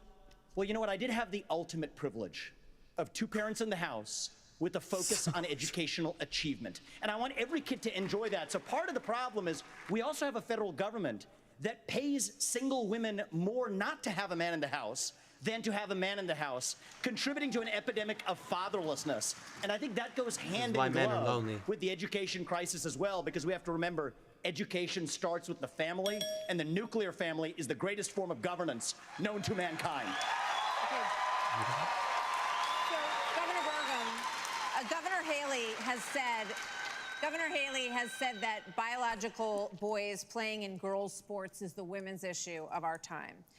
You said that even though you signed a ban on this in North Dakota, that there hadn't been one instance where it was actually needed. Are you saying that you think that too much is made of this issue? Oh. No, I'm saying in North Dakota, we made a priority of protecting women's sports, and we've done that in our state. But I would absolutely do that. But I do think when we start talking about education and we think that we're going to have a federal government one size fits all, we're just completely losing track of the fact that education differs by states. Some school districts are doing a fantastic job, some less so. But the idea that every school district, state, and every teacher is somehow indoctrinating people is just false. You know, when I was building a company from scratch, you know, with small town kids, and we went, you know, grew up in a town of 300, but we built a global company in 132 countries with over 100,000 customers. We listened to those customers. We spent time with them. We talked to them. We did that. And as governor, well, education is one of the biggest part of a state budget. So as a governor, I shadow a student. I don't, the night before I find out the student finds out, I'm going to go to every class with them. I don't sit and lecture school districts how to do it. I go and see the experience. And there's a lot of things that have to change. But what needs to change in education is it's innovation. We're doing it the same way we did it 50 years ago with innovation, not regulation. I would get rid of the Department of Education. I would give block grants to schools, but I'd give them on merit based on who's doing the most innovative. I just got done holding the 7th annual Governor's Conference on Innovation Education. You should see what the people are doing when you cut loose the red tape, get the burden off their back. They care. Teachers in this country, the vast majority of them care about those kids. They're working in low-paying jobs, and they're fighting for those kids and their families. Governor Haley, you said that this is the women's issue of our time. First, I'll tell you, as you know, as a parent, the one thing you want is for your child to have a better life than you did. And we can talk about all of these things, and there's a lot of crazy woke things happening in schools, but we've got to get these kids reading. If a child can't read by 3rd grade, they're 4 times less likely to graduate high school. So we need to make sure we bring in reading remediation all over this country. We need transparency in the classroom because parents should never have to wonder what's being said or taught to their children in the classroom. Parents need to be deciding which schools their kids go to because they know best. And let's put vocational classes back into the high schools. Let's teach our kids to build things again. When we do that and we allow that innovation, that's when it'll get back. And yes, I will always say I'm going to fight for girls all day long because strong girls become strong women become strong leaders, and biological boys don't belong in the locker rooms of any of our girls. Another point on education. We're going to start Throw in the some lightning casual round, and the transphobia. first question is going to go to you, Vice President. So this is a lightning round of questions, 30-second answers, please. I hate these. President Biden will be 82 years old on Inauguration Day. Nearly 70% of Americans say that he is too old to serve. He is. Should presidents have to pass a mental and physical test in order to serve, Vice President Pence?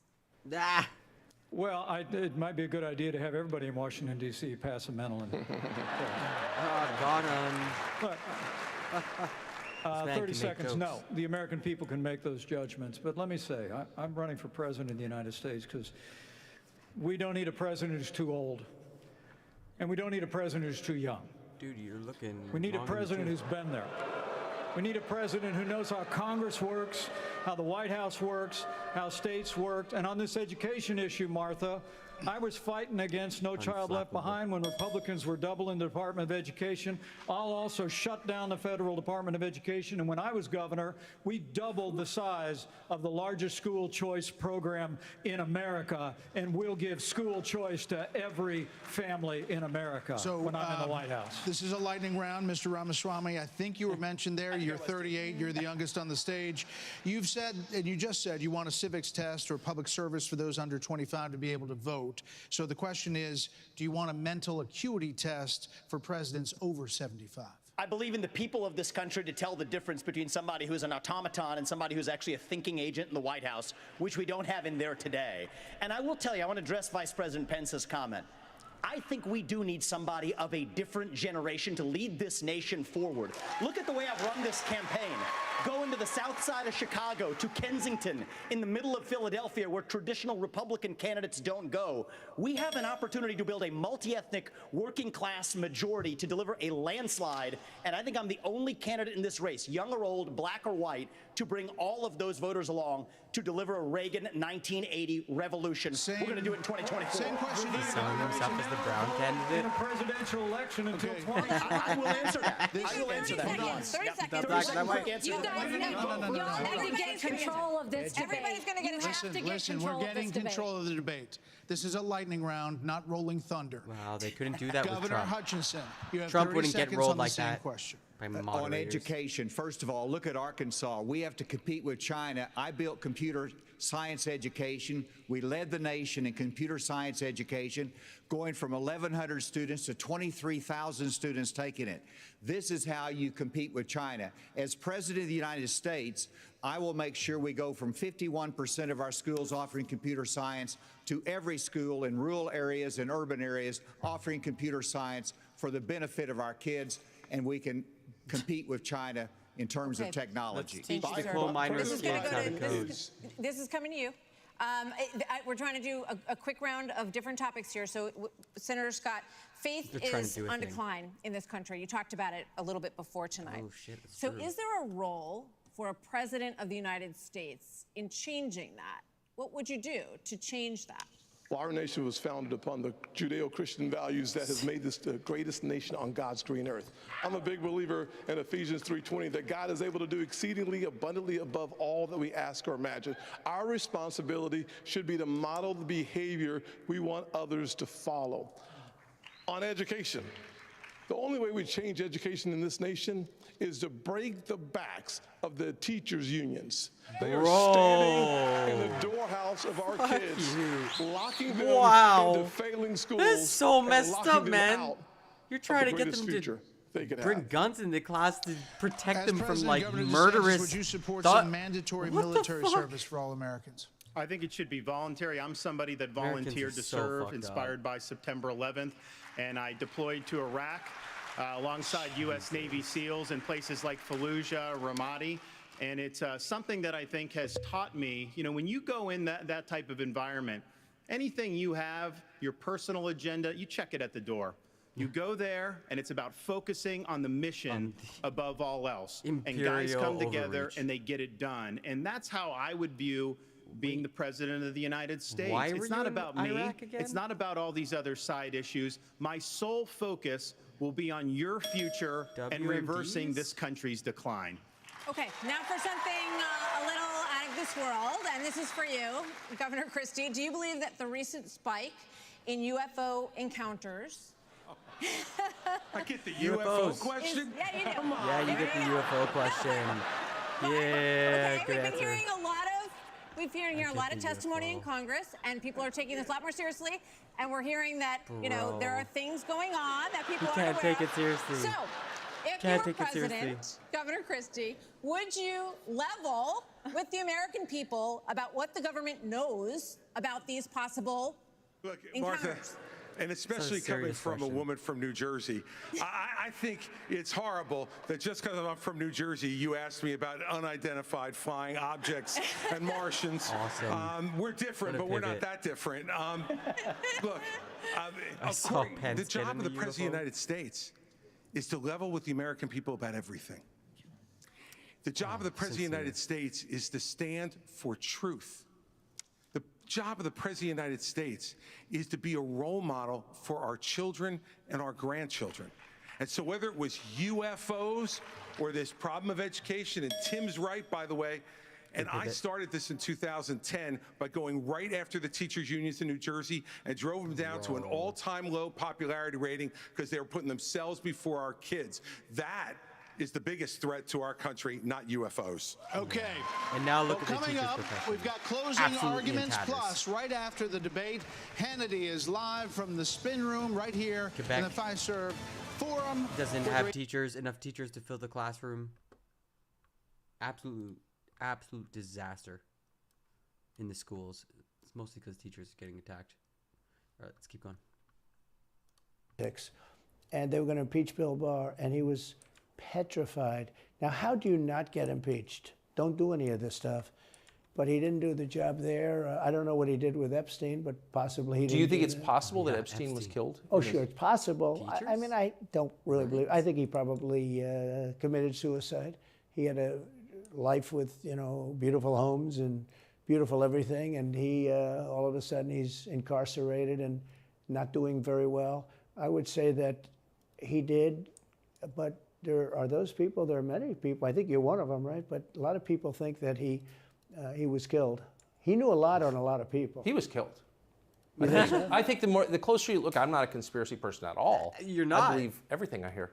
But yeah, the closer you look into it, I mean, the Attorney General of the United States, your Attorney General, clearly lied about the Epstein death. Yeah, and why? He was certainly it wasn't well done. They had no cameras. They had no anything. Everybody was sleeping, and you know, a case could be made. Look, I'm not going to get involved in it, but I can tell you, a case could be made either way. But it certainly wasn't the most well-run place.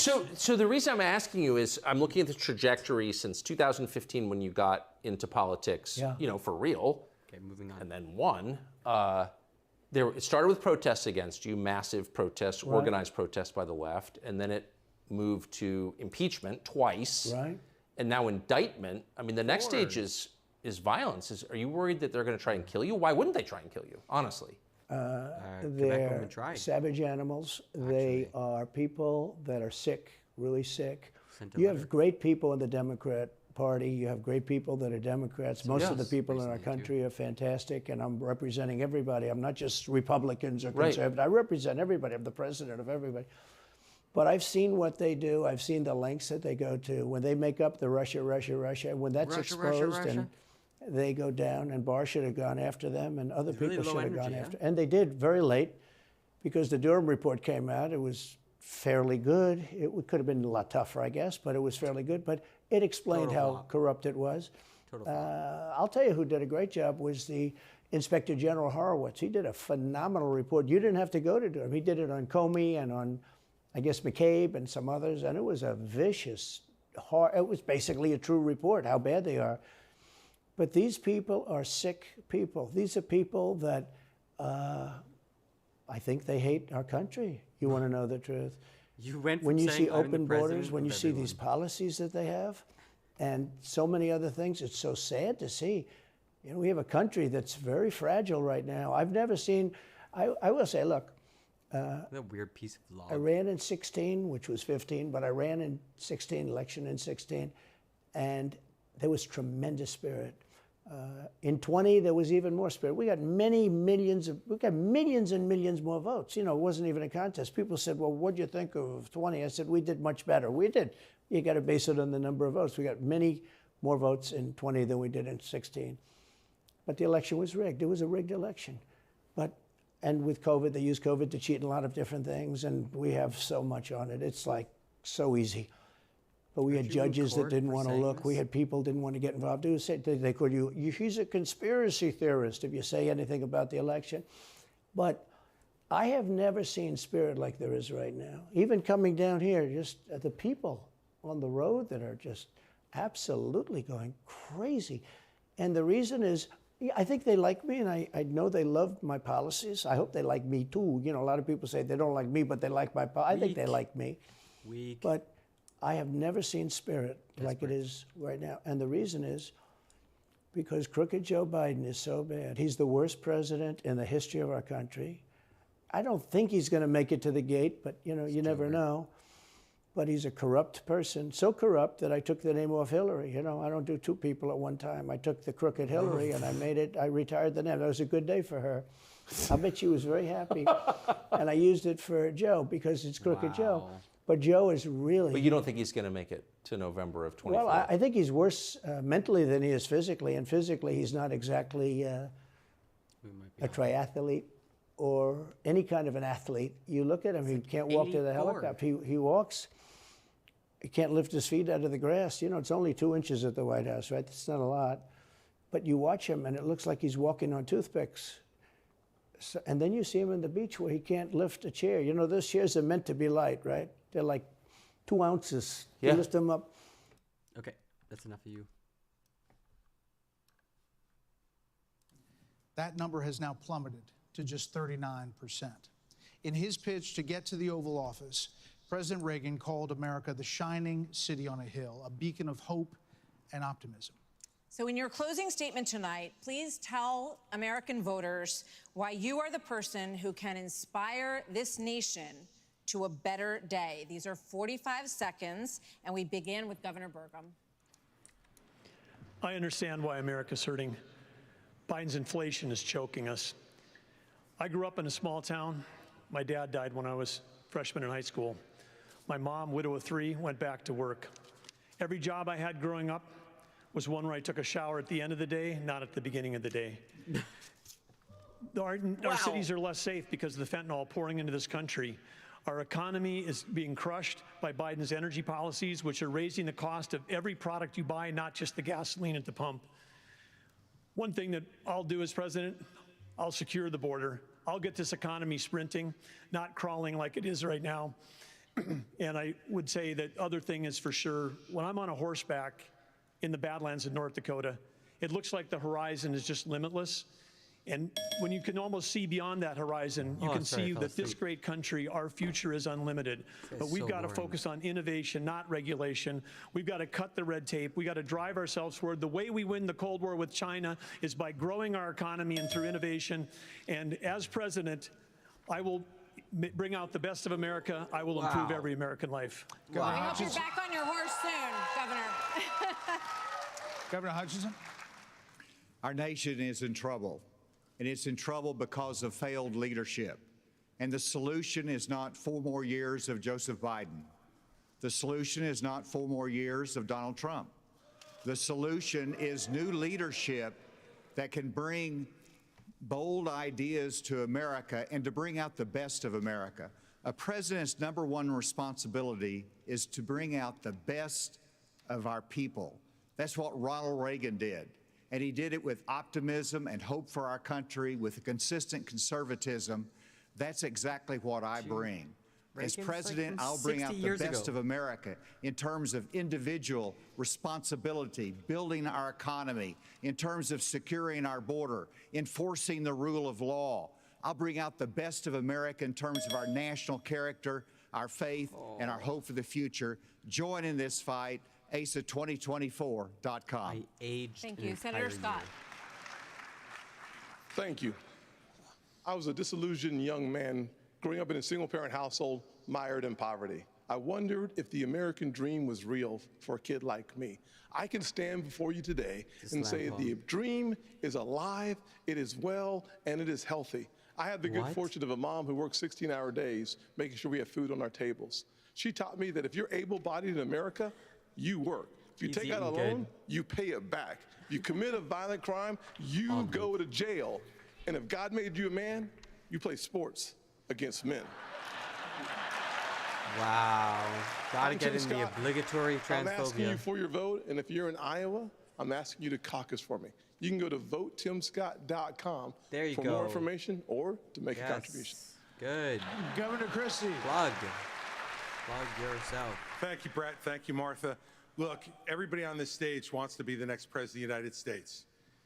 And the only way that's going to happen is if we beat Joe Biden. I'm the only one on this stage who's ever beaten a Democratic incumbent in an election. I did it in a deep blue state, being outspent 3-1. Beating a Democratic incumbent is not easy. The last Democratic incumbent president who was defeated was Jimmy Carter. And he was defeated by a conservative governor from a blue state who knew how to get results, who stood for the truth, who cared about accountability, and stood strong and hard against waste. Those are the very things that I did in my 8 years as governor of New Jersey, and it's exactly what I'll do as president of the United States. Believe me, the Democrats want some other nominee who's never beaten a Democratic incumbent. I'm the one who can win this race, and if you give me the chance, I will restore our country by winning it. Thank you. Governor Haley. Attack Trump.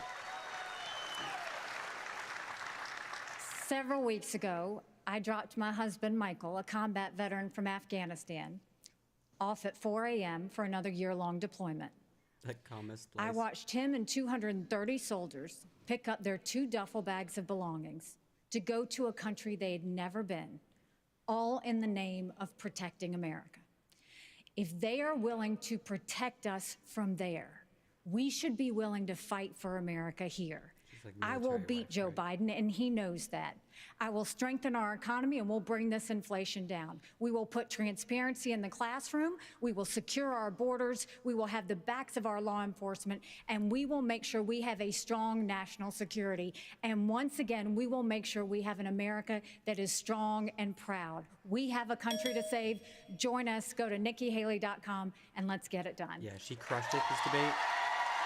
No one's voting for her over Trump. Comes down to her and Trump. Thank you, Brad and Martha, for this evening. It's an honor to be here. Joe Biden has weakened America at home and abroad. The disastrous withdrawal from Afghanistan, their war on energy, runaway spending that launched the worst inflation in 40 years, a crisis at our southern border, an assault on our values and liberties, and the American people have had enough. But I know we can bring it back. But different times call for different leadership.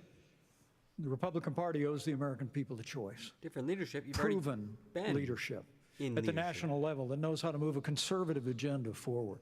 We proved in the Trump-Pence years you can turn this country around faster than you can imagine. And I have faith we will again. Because I have faith in the American people, the good, decent, hardworking, faith-filled, idealistic people of this country. And I have faith that God is not done with America yet. And if we will renew our faith in one another and renew our faith in Him who has ever guided this nation since we arrived on these wilderness shores, I know the best days for the greatest nation on earth are yet to come. Thank you. Oh, he stole. I was born in 1985, and I grew up into a generation where we were taught to celebrate our diversity and our differences so much that we forgot all of the ways we are really just the same as Americans, bound by a common set of ideals that set this nation into motion in 1776. And this is our moment to revive those common ideals. God is real. There are 2 genders. Fossil fuels are a requirement for human prosperity. Reverse racism is racism. An open border is not a border. Parents determine the education of their children. The nuclear family is the greatest form of governance known to man. Capitalism lifts us up from poverty. There are 3 branches of government, not 4. And the U.S. Constitution is the strongest guarantor of freedom in human history. That is what won us Is the that an American attack on the Revolution. free press? That is what will win us the revolution of 2024. Thanks for letting me introduce myself tonight. Thank Bro, you. the fourth estate is journalism. Governor DeSantis. What the fuck? Come on, Meatball Ron. Smile. Governor? Look pretty for us. This is our time for choosing. We will send Joe Biden back to his basement, and we will reverse the decline of this country. I'm a blue-collar kid. I work minimum wage jobs to be able to make ends meet. I understand the importance of the American dream, and I know how that slipped away from so many millions of Americans. We'll restore it. I'm a veteran who served in Iraq. I know what it means to put service above self. I'm also a dad and a husband to 6'5" and 3-year-old. I understand the importance of protecting parents' rights and the well-being of our children. In Florida, we showed it could be done. I made promises and I delivered on all of those promises. Awesome. 2024 is make or break. We're not getting a mulligan. No excuses. I No will get the excuses. job done. And as your president, I will not let you down. God bless you all. Oh no, Rick rolled. Well, we want to say thank We got you. Rick rolled. Thank you to all the candidates on the stage We tonight. got Rick And thank rolled you to by Milwaukee. Ron. Thank you, Just everybody. We will sanctimonious. see you on the campaign trail, from debates to primaries to the general election and the conventions before ridiculous. that. Thanks for joining us. Sean Hannity from the Spin Room Oh, I starts can't. right now. Take it away, Sean. Take it away, Sean. Oh, I've been wincing too much. I've been like my face muscles hurt from the amount of wincing and pain. All right, that was a good stream though. It's super late. I've been up since like 5 this morning, so I think I'm gonna go crash. But I hear that Trump is gonna get arrested tomorrow, so I'm probably gonna stream tomorrow. There's a lot happening, but I'll make an exception.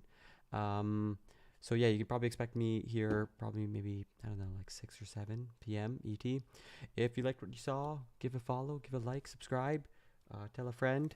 Should have some more poetry coming up soon. I'll be doing a show, 2 shows actually, after I defend my masters.